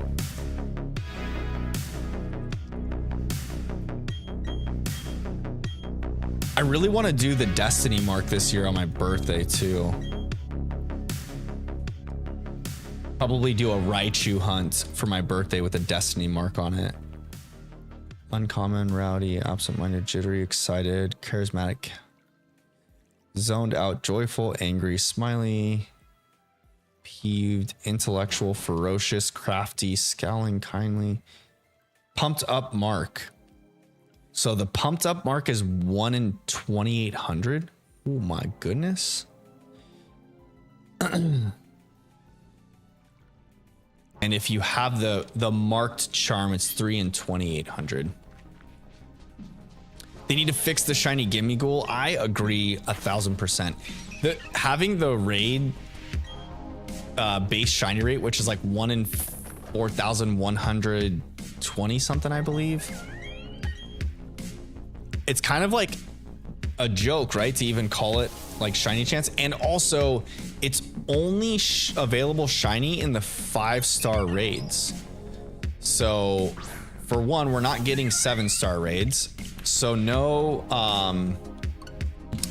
Herba Mystica hunts. And then on top of that, the Gimme Ghoul shiny chance is not that high, actually. It's just base odds, which is kind of annoying. But the title the pumped up mark gives is the Driven. That would be cool for like a Lucario, the Driven. That would be sweet. So maybe I'll do like encounter, title, and shiny power with the increased shiny odds on the outbreaks of whatever Pokemon we're hunting. That would be pretty cool.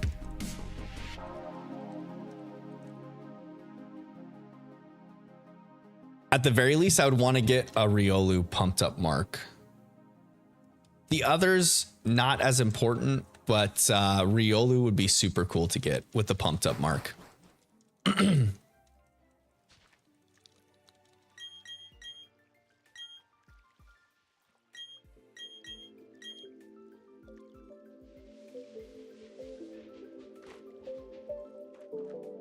Yeah, and also the outbreak events have been super awesome.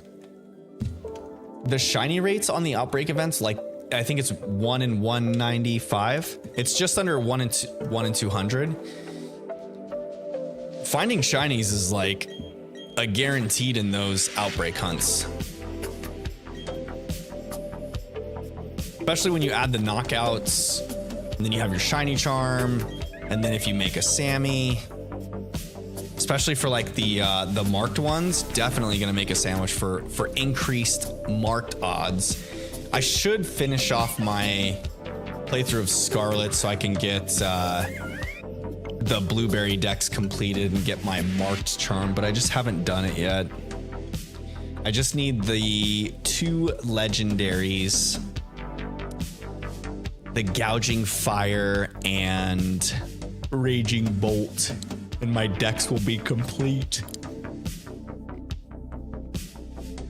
But I've got to complete my playthrough of Scarlet to get it. So yeah, I gotta complete my, I gotta get down to area 0. So I have all the badges. I've just got to get down to area 0, finish off the Sada battle, move on to the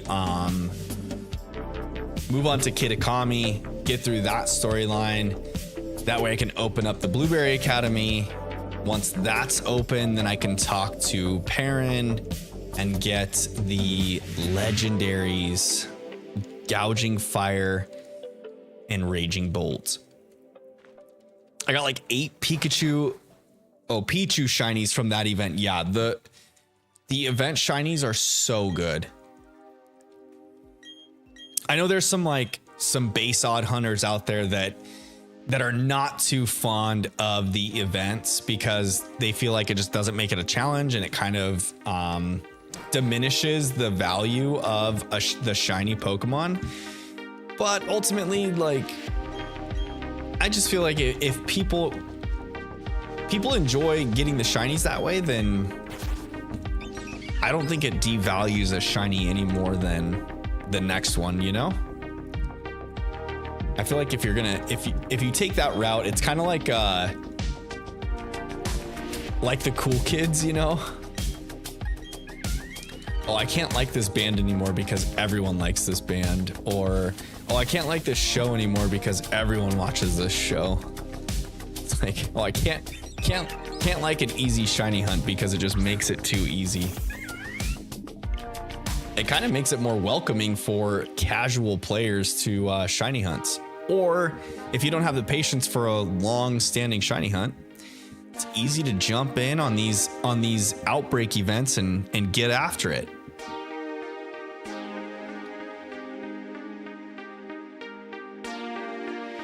Makes it very, very easy. Thinking on purchasing Pokemon Sword with the DLC because I love the version exclusive legendary shinies. That is nice. And then the fact of shiny hunting the legendaries, I mean, the only real place to do it is in Dynamax Adventures, so there is that factor to play into it.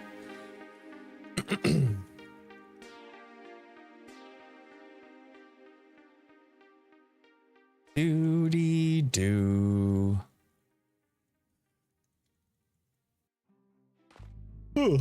Excuse me. What time is it right now? Ooh, it's after 9 o'clock. It's 9:10 for me. Am I gonna make it to 1,200 encounters? I think so. I'll make it. I'll go until I hit 1,200 encounters, even if it goes past like my normal stream time. Turtle says I need to get the DLC for Scarlet and Violet. Yo, the DLC for Scarlet and Violet are so worth it. So worth it. Actually, for Gen 8 for Sword and Shield, DLC is so worth it there too.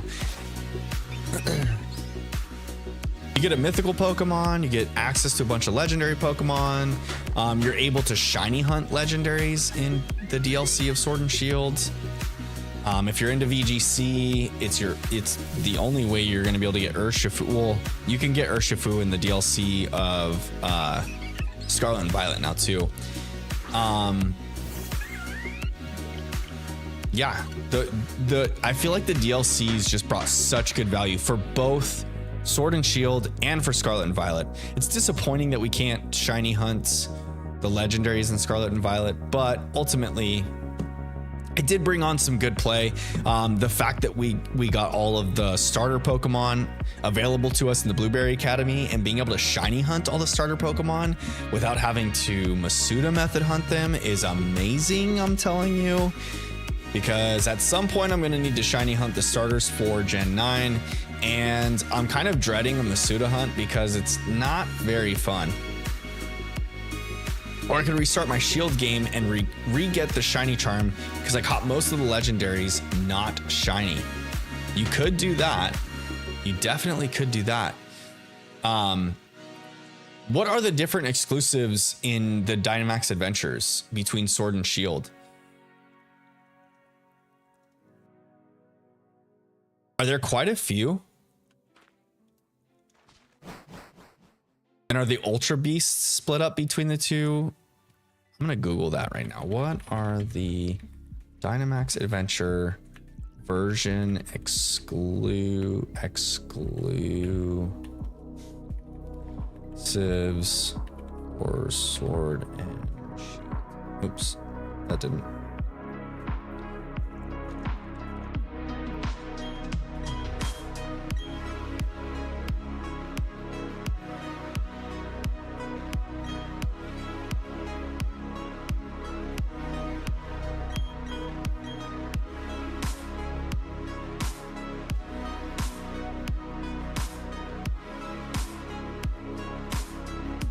Version differences from IGN. Oh, this is just like a list of the regular Pokemon.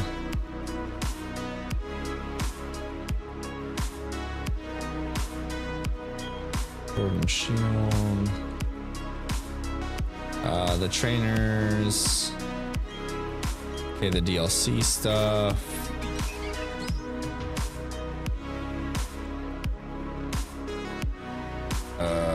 Does it give you?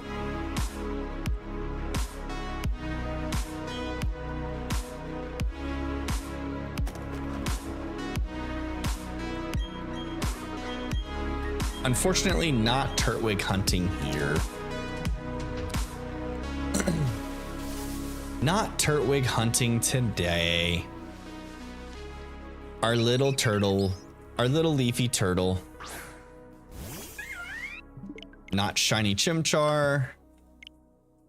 Back in we go. Back in we go. Let me just...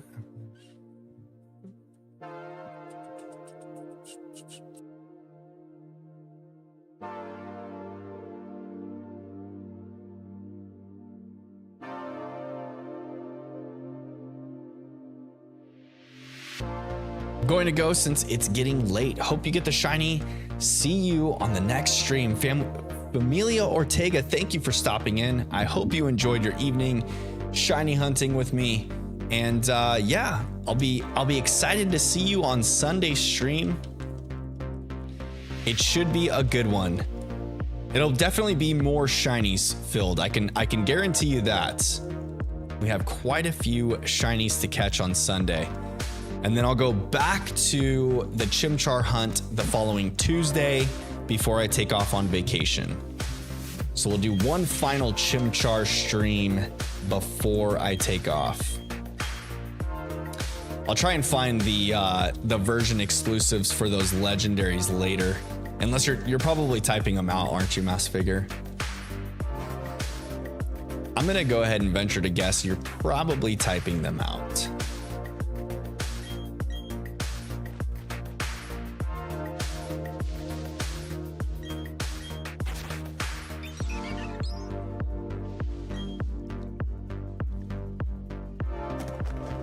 We'll get the tournament timing figured out for Saturday.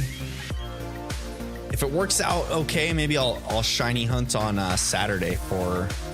Actually, I could probably do this hunt on Saturday as well, in between rounds or whatever. That would work. Try and get some Chimchar hunts in. Chimchar cycles. 1186. We're coming up on 1190. I think once we hit 1200 on the mark, I'll probably go to end stream from there. 915.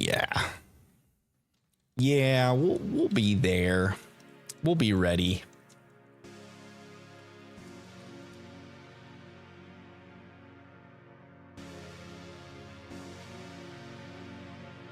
I want to get my shiny charm and shield though, and do some Dynamax adventures with the Fam Bam. That way we can all shiny hunt some legendaries together. So if you're going to get Sword Mass Figure, definitely let me know if and when you do, because maybe we can help each other get the shiny charm quickly.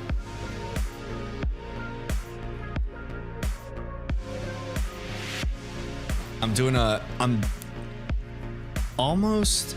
trying to remember where I'm at in my shield playthrough. I might try and get my Scarlet playthrough done before the weekend. Oh, and the emotes are almost done. The emotes are almost done. I commissioned some emotes. I'm pretty excited. I'm gonna add them to the Discord server. It's gonna be super, super cool. Once the time comes that I have enough subscribers on the channel, I can add them to the channel as well. On August 15th through the 18th, I'm going on vacation again. So I'm not gonna be here between that time frame. I'll definitely let you know. Yo, so August 15th, I'm gonna be out of town as well. I'm taking off next week on the 14th, and I won't be back until the 25th of August. So I will be out of town as well. Probably gonna miss 1 or 2 streams while we're on vacay. Oh goodness. Oh my goodness, oh my goodness, oh my goodness.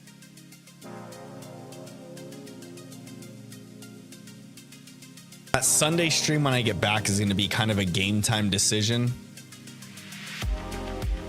I don't know. I doubt I'm probably going to stream that day because I think we come into town. I'm probably going to be jet lagged. I'll probably use that Sunday to recoup and then hit the ground running on Monday.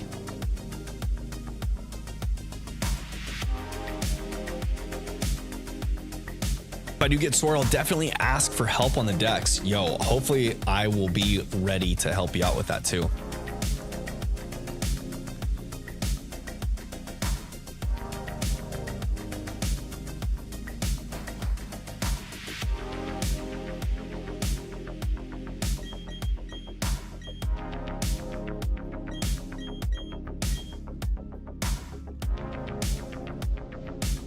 Not gonna miss anything. Nope. Not gonna miss a darn thing. I will be out of town as well during those times. And then the only stream that's gonna be canceled is I would normally stream on the 20th, Tuesday the 20th, but I'm gonna be out of town and not able to stream. So no stream on the 20th. On the 25th, when I get back, it'll be kind of like an up in the air thing. It'll be a game time decision. So we'll see what happens. We'll see. No shiny. Oops, that didn't reset. Try that again.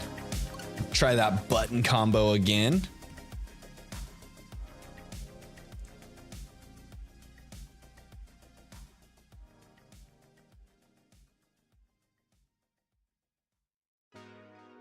Oh, there we go. I thought I already hit the A button to start it. I guess I did not.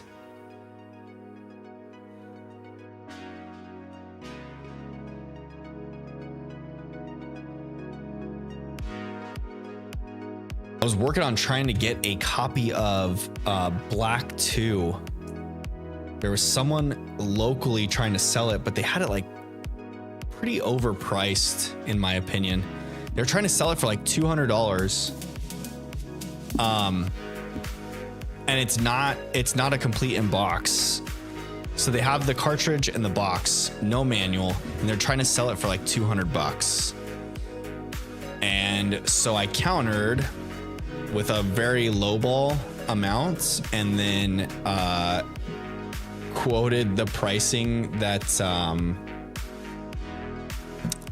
listed on like price charting, which is a website that kind of tracks all of the used game sales. And they were like not willing to go below 180 or I think they came down to like 160. So it was a no-go. The turtle says, I hunted for a shiny Applin yesterday so I could evolve it into shiny Hydrapple, and I got it in only 290 eggs. Yo, that's a good one. There's actually a trick to shiny hunting Applin in the tag tree thicket. There's a specific tree that will spawn Applin, and if you make a dragon encounter sandwich with shiny power boost, and you ram the tree and send your flying Pokemon in to battle the Applin that falls, it will continue to generate an Applin and your Pokemon will keep knocking it out. And it just like, it's a hands-free hunt. Instead of having to Masuda hunt Applin. So if you're looking to complete the entire Applin line shiny, there's a good trick to doing it. You can Google search the trick. There's plenty of creators out there that have made videos on it, but it's a super easy, quick way to get Applin shiny. Josh B, welcome to the channel. Welcome to the stream. How you doing today? I hope your tacos were wonderful on this Tuesday. What kind of tacos did you eat, my friend? Josh B asks, what's your favorite Pokemon game? Ooh, my favorite Pokemon game. I've been asked this before on stream, actually recently, a few streams ago. A viewer asked me, and I'm probably gonna say Scarlet and Violet. I think that they did a decent job. I know, like, I'm not gonna ignore the fact that there's a bunch of bugginess to the game, but overall the step forward with actually getting to an open world game, and venturing more into the open world spawns, and those mechanics, I think pushes the series into a good direction. I was disappointed, just like everyone else, to see that even though it is open world, it's not very lively, and, like, you know, not being able to run into a bunch of different buildings, talk to random NPCs was kind of sad. But overall, I feel like Scarlet and Violet did a really good job, and I think that shows in this overall sales. I think it's currently sits third in overall sales for Pokemon games, behind Sword and Shield and behind Red and Blue. But I won't. I'm pretty sure it's going to surpass Sword and Shield's sales at some point over the next year. But yeah, I would say that Scarlet and Violet. I love the quality of life benefits that you get from modern Pokemon games, especially being, like, for me as a parent and Pokemon fanatic. Now it's nice to have these time-saving mechanics that I think boost the game very well. I know it makes things easy. There's ways you can kind of change the way you play through if you really want to challenge with Pokemon. But I think overall, most of the Pokemon fans probably aren't looking for, like, a super challenging game, because the whole point is to, you know, battle, play with friends, and collect, right? So I think that's where most people's heads are at. Josh B, Scarlet Violet is definitely up there. It gets hate, but in a way, it feels like a huge step in the right direction. I feel like Legends A to Z and Gen 10 will definitely iron out a lot of those issues. Yo, I agree 100%. I 100% agree with the unnecessary hate that Scarlet and Violet get. I think it's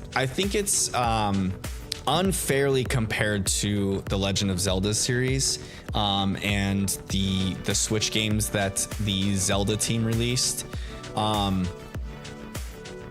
think it's kind of like, although they are similar and they have a lot of takes from each other, they're kind of apples and oranges. Obviously Zelda is a really beautiful game on the Switch, but Zelda's also not populating as many, like, little individual monsters as what we're seeing for Pokemon games, in and out of the game nonstop. So I think that probably puts a big burden on the system itself, and I think the Switch is limited to what it can do. So hopefully with Gen 10 and hopefully the next Switch console, they can utilize more power behind a machine to make a better open world environment for us. But overall, I agree. Many steps in the right direction with the open world stuff. I started playing when Red and Blue came out, as a 9-year-old kid when Red and Blue came out. So I'm pretty old when it comes to the Pokemon fan base. But yeah, just to see where the series has come since then is huge. It's super huge. And all the quality of life changes. Like, I remember, it's so nice not having to actually go to a PC every time you want to, like, exchange Pokemon. It just makes it so nice that you can, like, access all of your boxes quickly. And it makes sense too, right? Like, with our digital day and age, I mean, we all carry a computer in our pockets. So why would Pokemon not be able to, right? So it makes sense that as a Pokemon trainer in modern games, you'd have accessibility to digital amenities that would change that quality of life, right? And then the experience share tactic.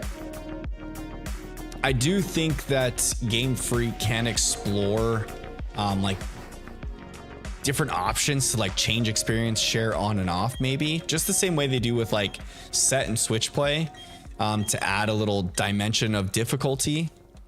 I think that would suffice for some people's expectations. But overall, I think it was in a good direction. I think Gen 10 will be very promising, and I'm super excited for Legends ZA.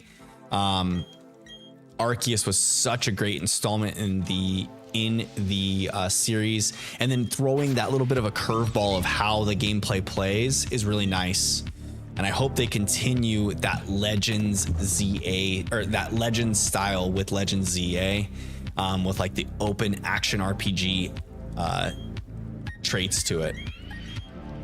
Greninja, welcome. How we doing tonight? Welcome back. Hoping Gen 10 is on the Switch too. I feel like a lot of people will be unhappy with that though, wanting it to still be on the first Switch, but it would be nice for them to focus on the Switch too. I agree. I think it will be on the Switch too. I think all signs are pointing to the fact that the Switch 2 should be released by like midway through next year. So it makes sense that Game Freak is working on Gen 10 utilizing the next hardware. The one thing though is Game Freak's always been known to, if it's going to release shortly after or with the release of the new console, it's likely that Gen 10 will stay on the old console because more people would have access to it, theoretically. And in the past, anytime that's happened, Game Freak has made their game for the previous console to accommodate that. So we'll see if that trend upholds. Hopefully they utilize the new console's power. That's what I'm hoping for. I feel like they're either end in Gen 9 with some random games like Legends and others, but I feel like Gen 9 or Gen 10 will be the last Pokemon other than remakes, in my opinion. You think that Gen 9 or 10 is going to be the end of the series altogether? That is a super hot take there, Turtle. Super hot take. I doubt that's going to happen. The only reason I say that is because, and I could be wrong. I could be very, very wrong, but the Pokemon machine, it is the largest grossing IP of all time. Like it completely towers over Disney, and Disney with all of its, you know, things included. So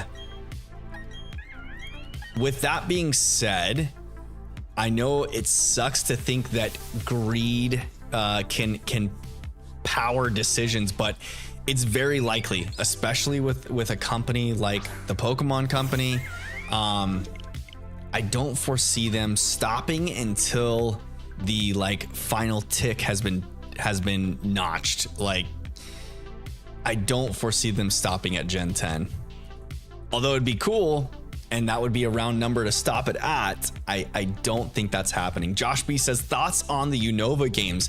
I still have high hopes that we will get Unova remakes before the end of the year. But if that's going to happen, it is going to have to be announced at like next weekend's Worlds competition, or if they do announce some sort of Pokemon Presents this month, it will have to be announced in that Presents. Otherwise, I don't think there's going to be enough time till the end of the year unless they just like shadow drop something, which I don't foresee them doing with a Pokemon game. Like, I can't see them shadow dropping a game or doing only like a couple months marketing for something. So I would imagine that we're still going to get Unova games before the end of the year, especially because the entire, like a lot of credible sources in the leaking community pointed towards that, or sources were pointing towards that happening, unless that entire project was scrapped.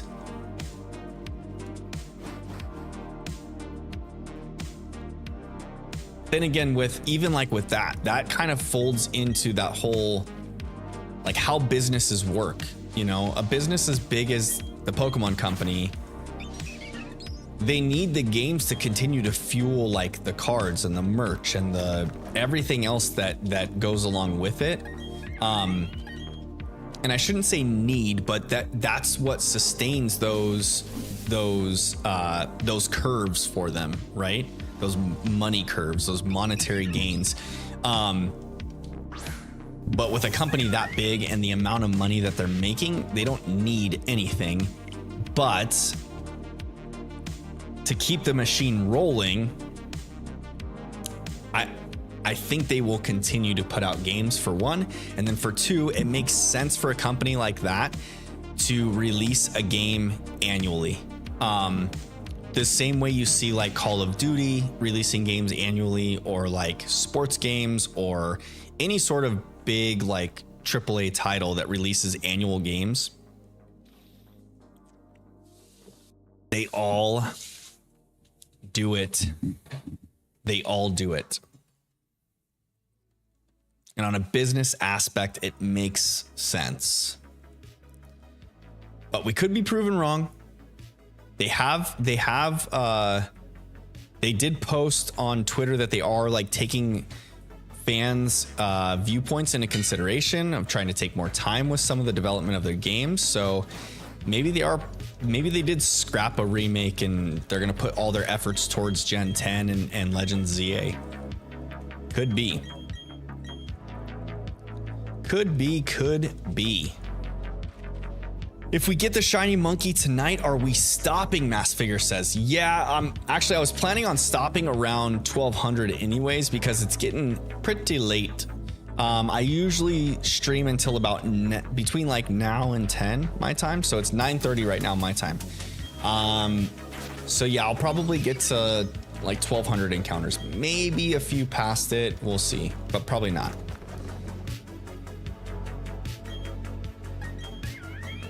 What'd you say, babe? Oh, did you? Uh-oh. Well, I'll probably just grab them in the morning, babe, when I get back from CrossFit. Uh-oh. They're probably down the street then.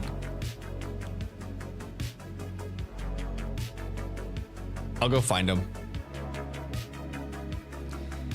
The monsoon struck. We have neighbors across the street. The homeowners have an Airbnb or a short-term rental across the street from us, and I help them out by bringing their trash cans up the driveway for them after they have visitors. And a monsoon hit tonight, so I think their cans got tossed. Okay. They should add the original Ash Greninja in Legends ZA from the anime, like from 150 years ago, because that's when Legends game would take place. That would be pretty cool if they did a Battle Bond Greninja. They did change up the Battle Bond ability, right? In this generation, this newest generation, on what it does. That way they could trying to think. I don't remember exactly what Battle Bond did. It like increased, I think, attack speed and something else each time that the Pokemon hit the field, and then they switched it to more like a Moxie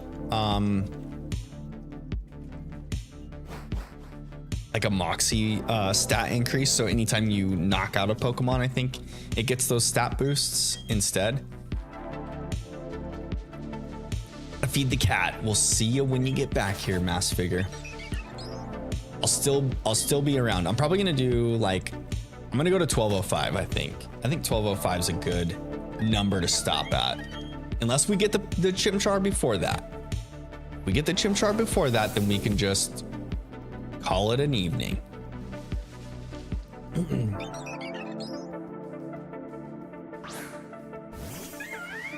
That's not the Chimchar. On to the next one. The whole reason I like Battle Bond is because Ash Greninja, but now it just boosts its stats. Yeah. Nice talking to you. 5:30 a.m. in the morning for me, so I'm gonna get some sleep. You're really chill. I'll be back when you next stream. Good luck with getting the shiny bins. Yo, thank you, Josh B. I appreciate you stopping in and hanging out with me. And yeah, for sure, we'll see you on the next one. I stream at 6:30 p.m. Pacific Standard Time because that's like my local time right now. But yeah, we'll see you again. Thank you for stopping by. Enjoy your nap before your day starts.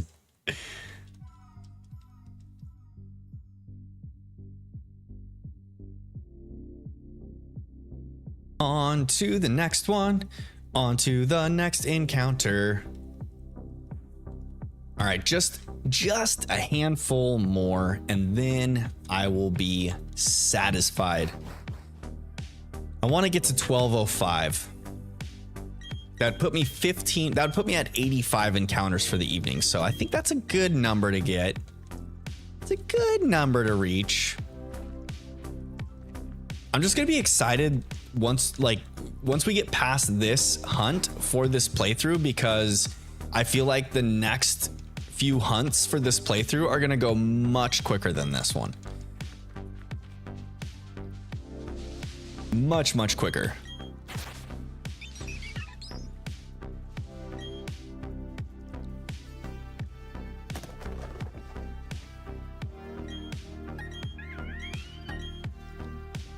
Come on, shiny monkey. Little shiny monkey. Won't you shine for me? Shiny little monkey. That's not the pink Chimchar we're looking for.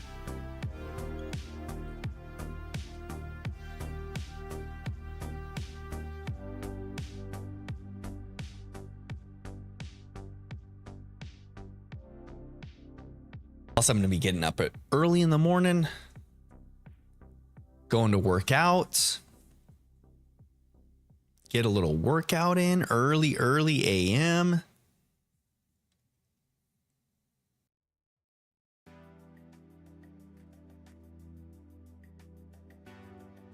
You have a team planned, or are you just getting Chimchar and seeing what happens after? I have a full team planned out. So this playthrough is going to be shiny only fire types.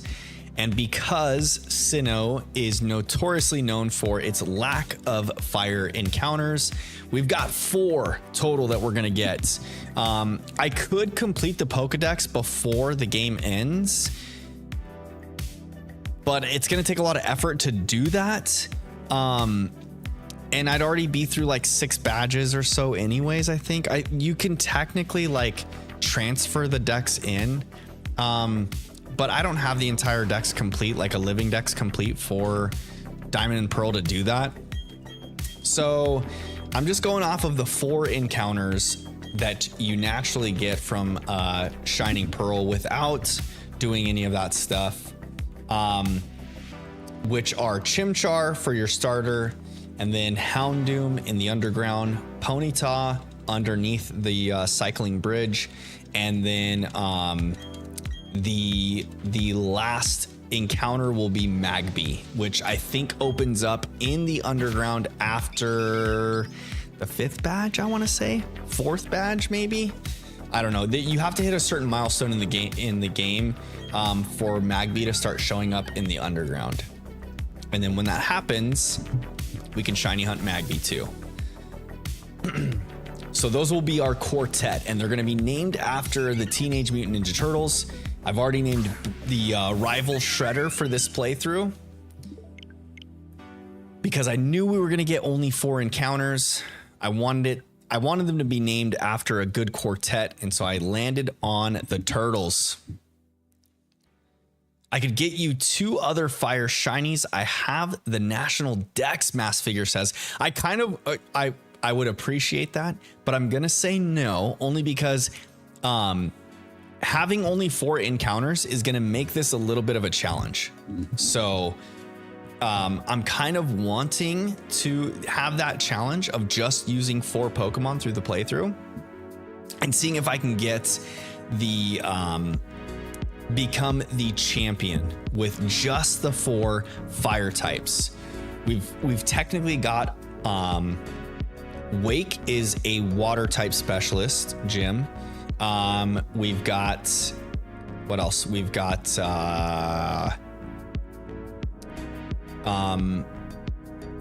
in the Elite 4, Bertha is a ground type user, and so that's another one that'll be tough. And I'm trying to think of what other badges. The first badge is fairly easy, although it would be the rock type are good against fire. The first encounter is Chimchar, and by the time we get to Rourke, Chimchar will have evolved into Monferno, and so he gets the fighting type, which is resistant to rock type. So that helps us there, and then also super effective against rock type. So that also helps us in that battle, because we'll have our Monferno to rely on. And good thing too, because Monferno will be like our only Pokemon at that point and for a while. We'll just be rocking the Monferno until we get to I think the second badge. I can't remember if it's just before the second badge that we get access to the underground or after. But once we get access to the underground, we can find one of the caverns that Houndoom will spawn in, and then we can just keep resetting encounters for Houndoom. So Houndoom will be the second Pokemon we get.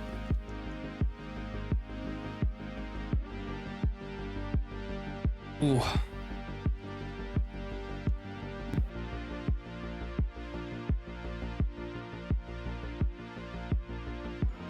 Then I'll be doing some strategizing to get through the gameplay too. I think the first few gyms are fairly easy, because we've got Rourke, which will have super effective damage against the grass gym leader, which is, what's her name?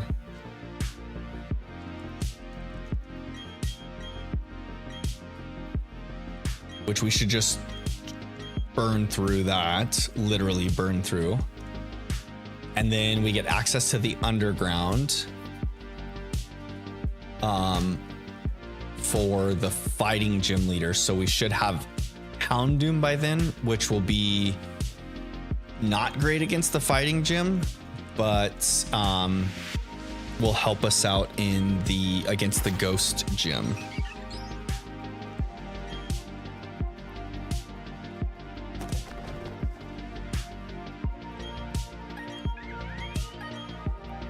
Hit that.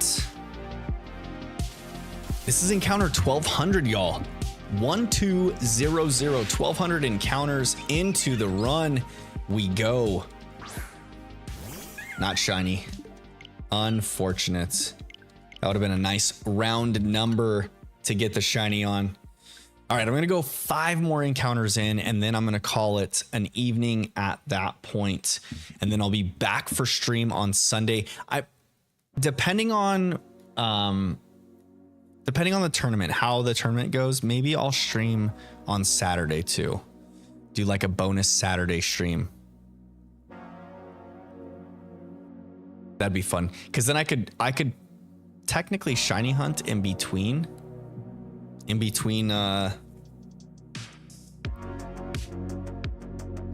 tournament rounds. Could do that.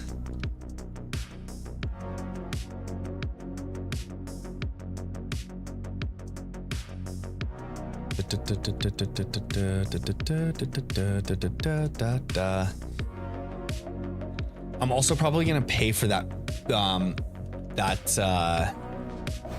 the premium version of the bot that I got in Discord, that tournament bot, just for our weekend tournament, to make sure that we have full functionality with that tournament. Because I think if we need to set up like groups to go into a bracket or whatever, that can only be done in the premium version. I think the way we have it right now is like a pretty basic setup, which we could utilize, but we'll have to do some things on our own too to make it completely work, which I'm okay with. We could do that possibly.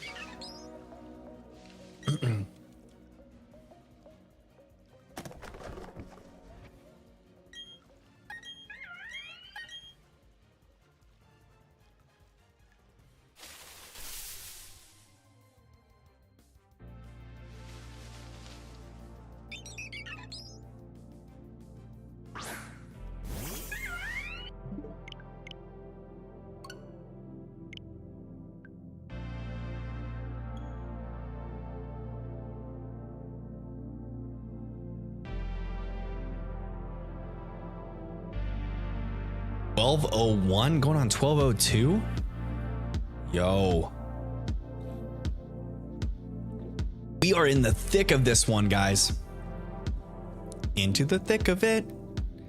Into the thick of it. Oof. Ba da da da da da da da.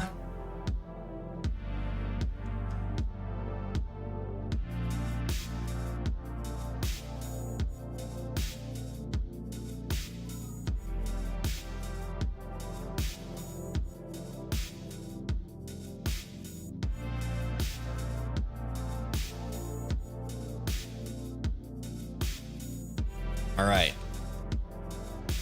The final 4 encounters. Are we going to get a shiny Chimchar in these final 4 encounters, chat?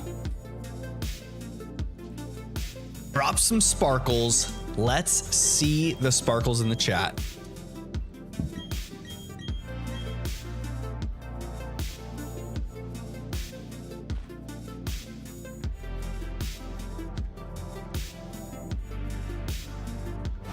What do we have here?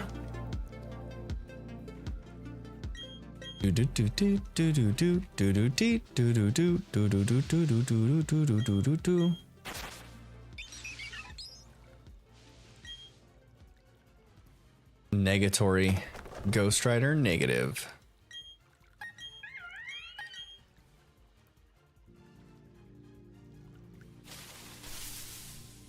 All right, 1202. Are you my shiny Chimchar?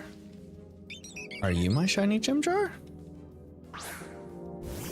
Negative. Not the shiny Chimchar there. It's the final countdown. Beedle-dee-doo. Beedle-dee-dee-doo.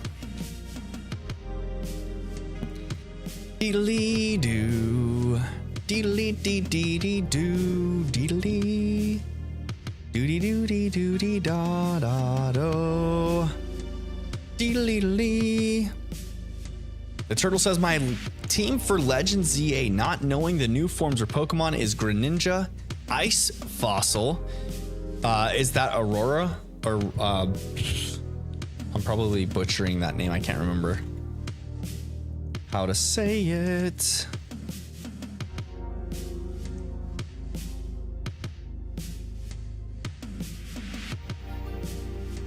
Amaura.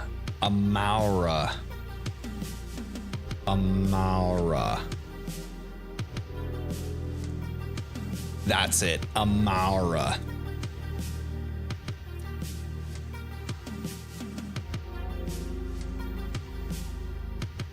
And Aurorus. Amaura and Aurorus is the ice fossil.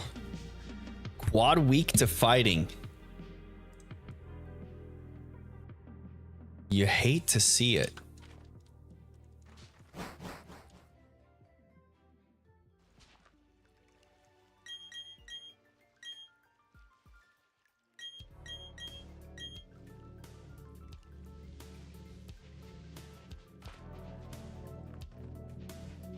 Let's go.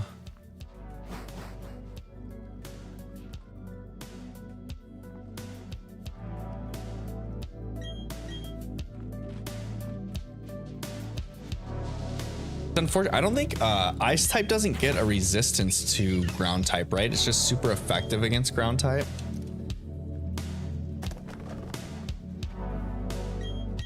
I feel like that would help out the ice typing so much if it had a resistance to ground type as well as being super effective.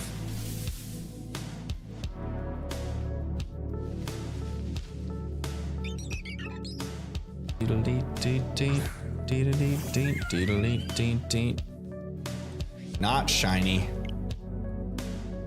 All right. This is 1204 we're going into, chat. 1204.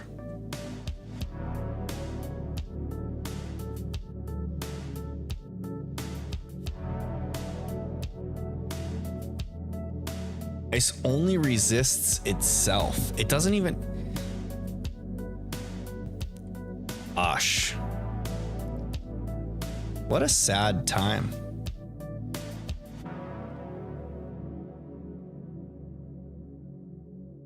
Firefighting, rock, and steel all just put a hurt on ice. Firefighting, rock, and steel all wreck ice types.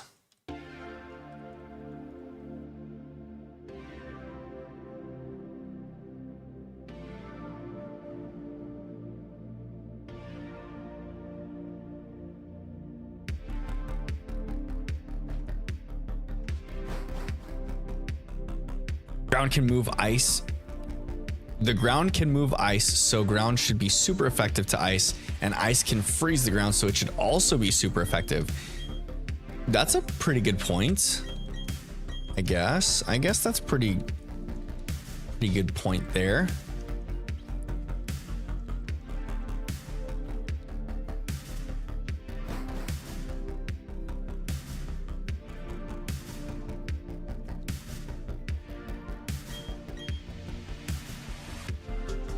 Because if the ground's hot enough, it can just essentially melt the ice or wear it away, right? That is true.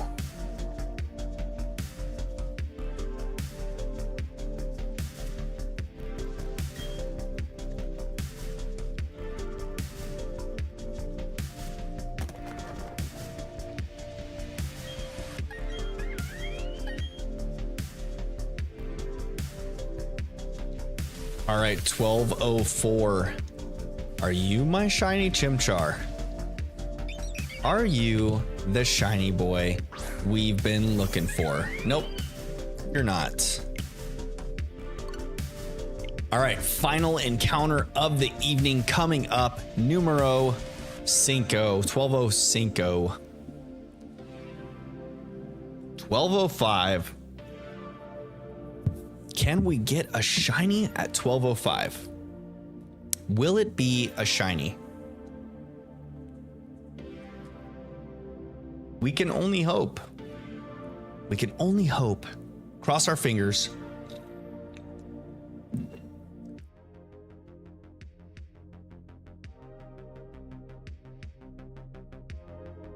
Earthquake should be super effective to every Pokemon but flying types because it's an earthquake. Yeah, because the ground's shaking and moving and grooving. I think that's what the move Fisher's for, though. Because Fisher's a one-hit knockout. The same way, what's the ice type move that's a one-hit knockout? The accuracy is real inaccurate, but the move, if it hits, is a one-hit knockout. The same as Fisher.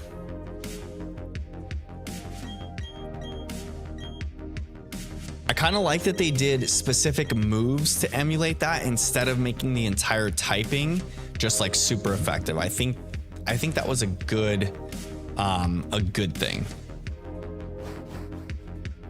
But I could see what you mean by like Earthquake doing that as well.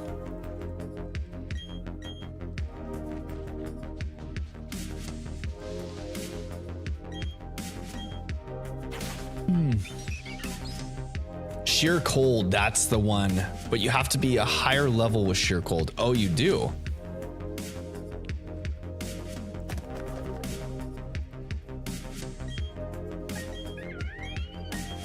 You're cold only one hit knockouts if you're higher level. I did not know that. Did not know that.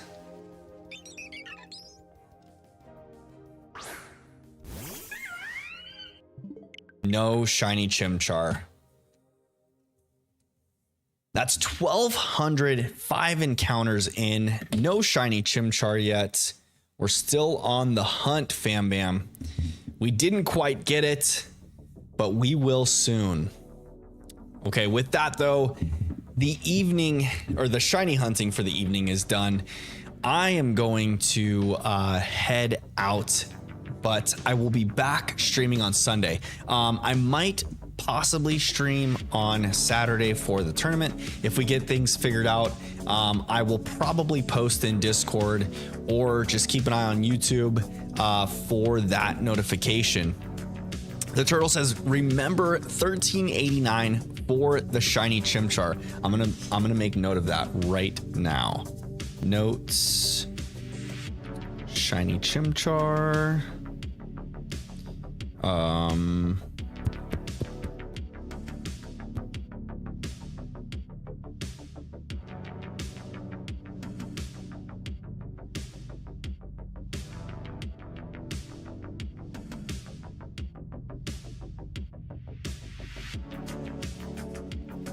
Okay. The turtle.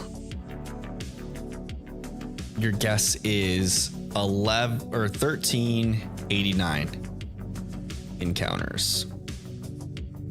All right, I wrote it down. It's in the notes. It's saved for the rainy day. When we come close to that encounter, I'm going to be bringing that up.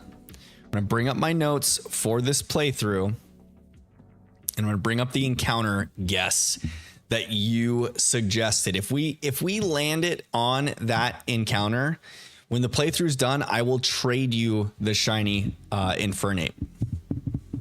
If the Chimchar comes on that exact number, I'll trade you the shiny Infernape at the end of the playthrough. But with that all being said, Sunday, guys, I'm going to go back to Paldea, shiny hunt some of the event Pokemon with the pumped up Mark, maybe try and get a pumped up Mark Riolu. And then on Saturday, if I do stream, it will be kind of a last minute decision. I've got a couple streams before I go on vacation. So this Sunday stream and then the following Tuesday. Sunday stream, like I said, Paldea encounter or the outbreak event hunts. And then the following stream will be back to the briefcase simulator. Hopefully trying to get this gosh darn shiny Chimchar. But until the next one, I hope you guys all had a wonderful evening. If you've stuck around for me, or if you've stuck around with me this long, if you haven't dropped a like on the stream yet, please drop a like on the stream. It does help out. It's free for you. It's cool for me. It helps push the video out to the YouTube algorithm, encouraging others to jump in and join us while we shiny hunt. Join the fam bam. But until the next time, I hope you guys all have the best of luck on your shiny hunts, and I will see you again very, very soon, Sunday evening for stream. Good night, y'all.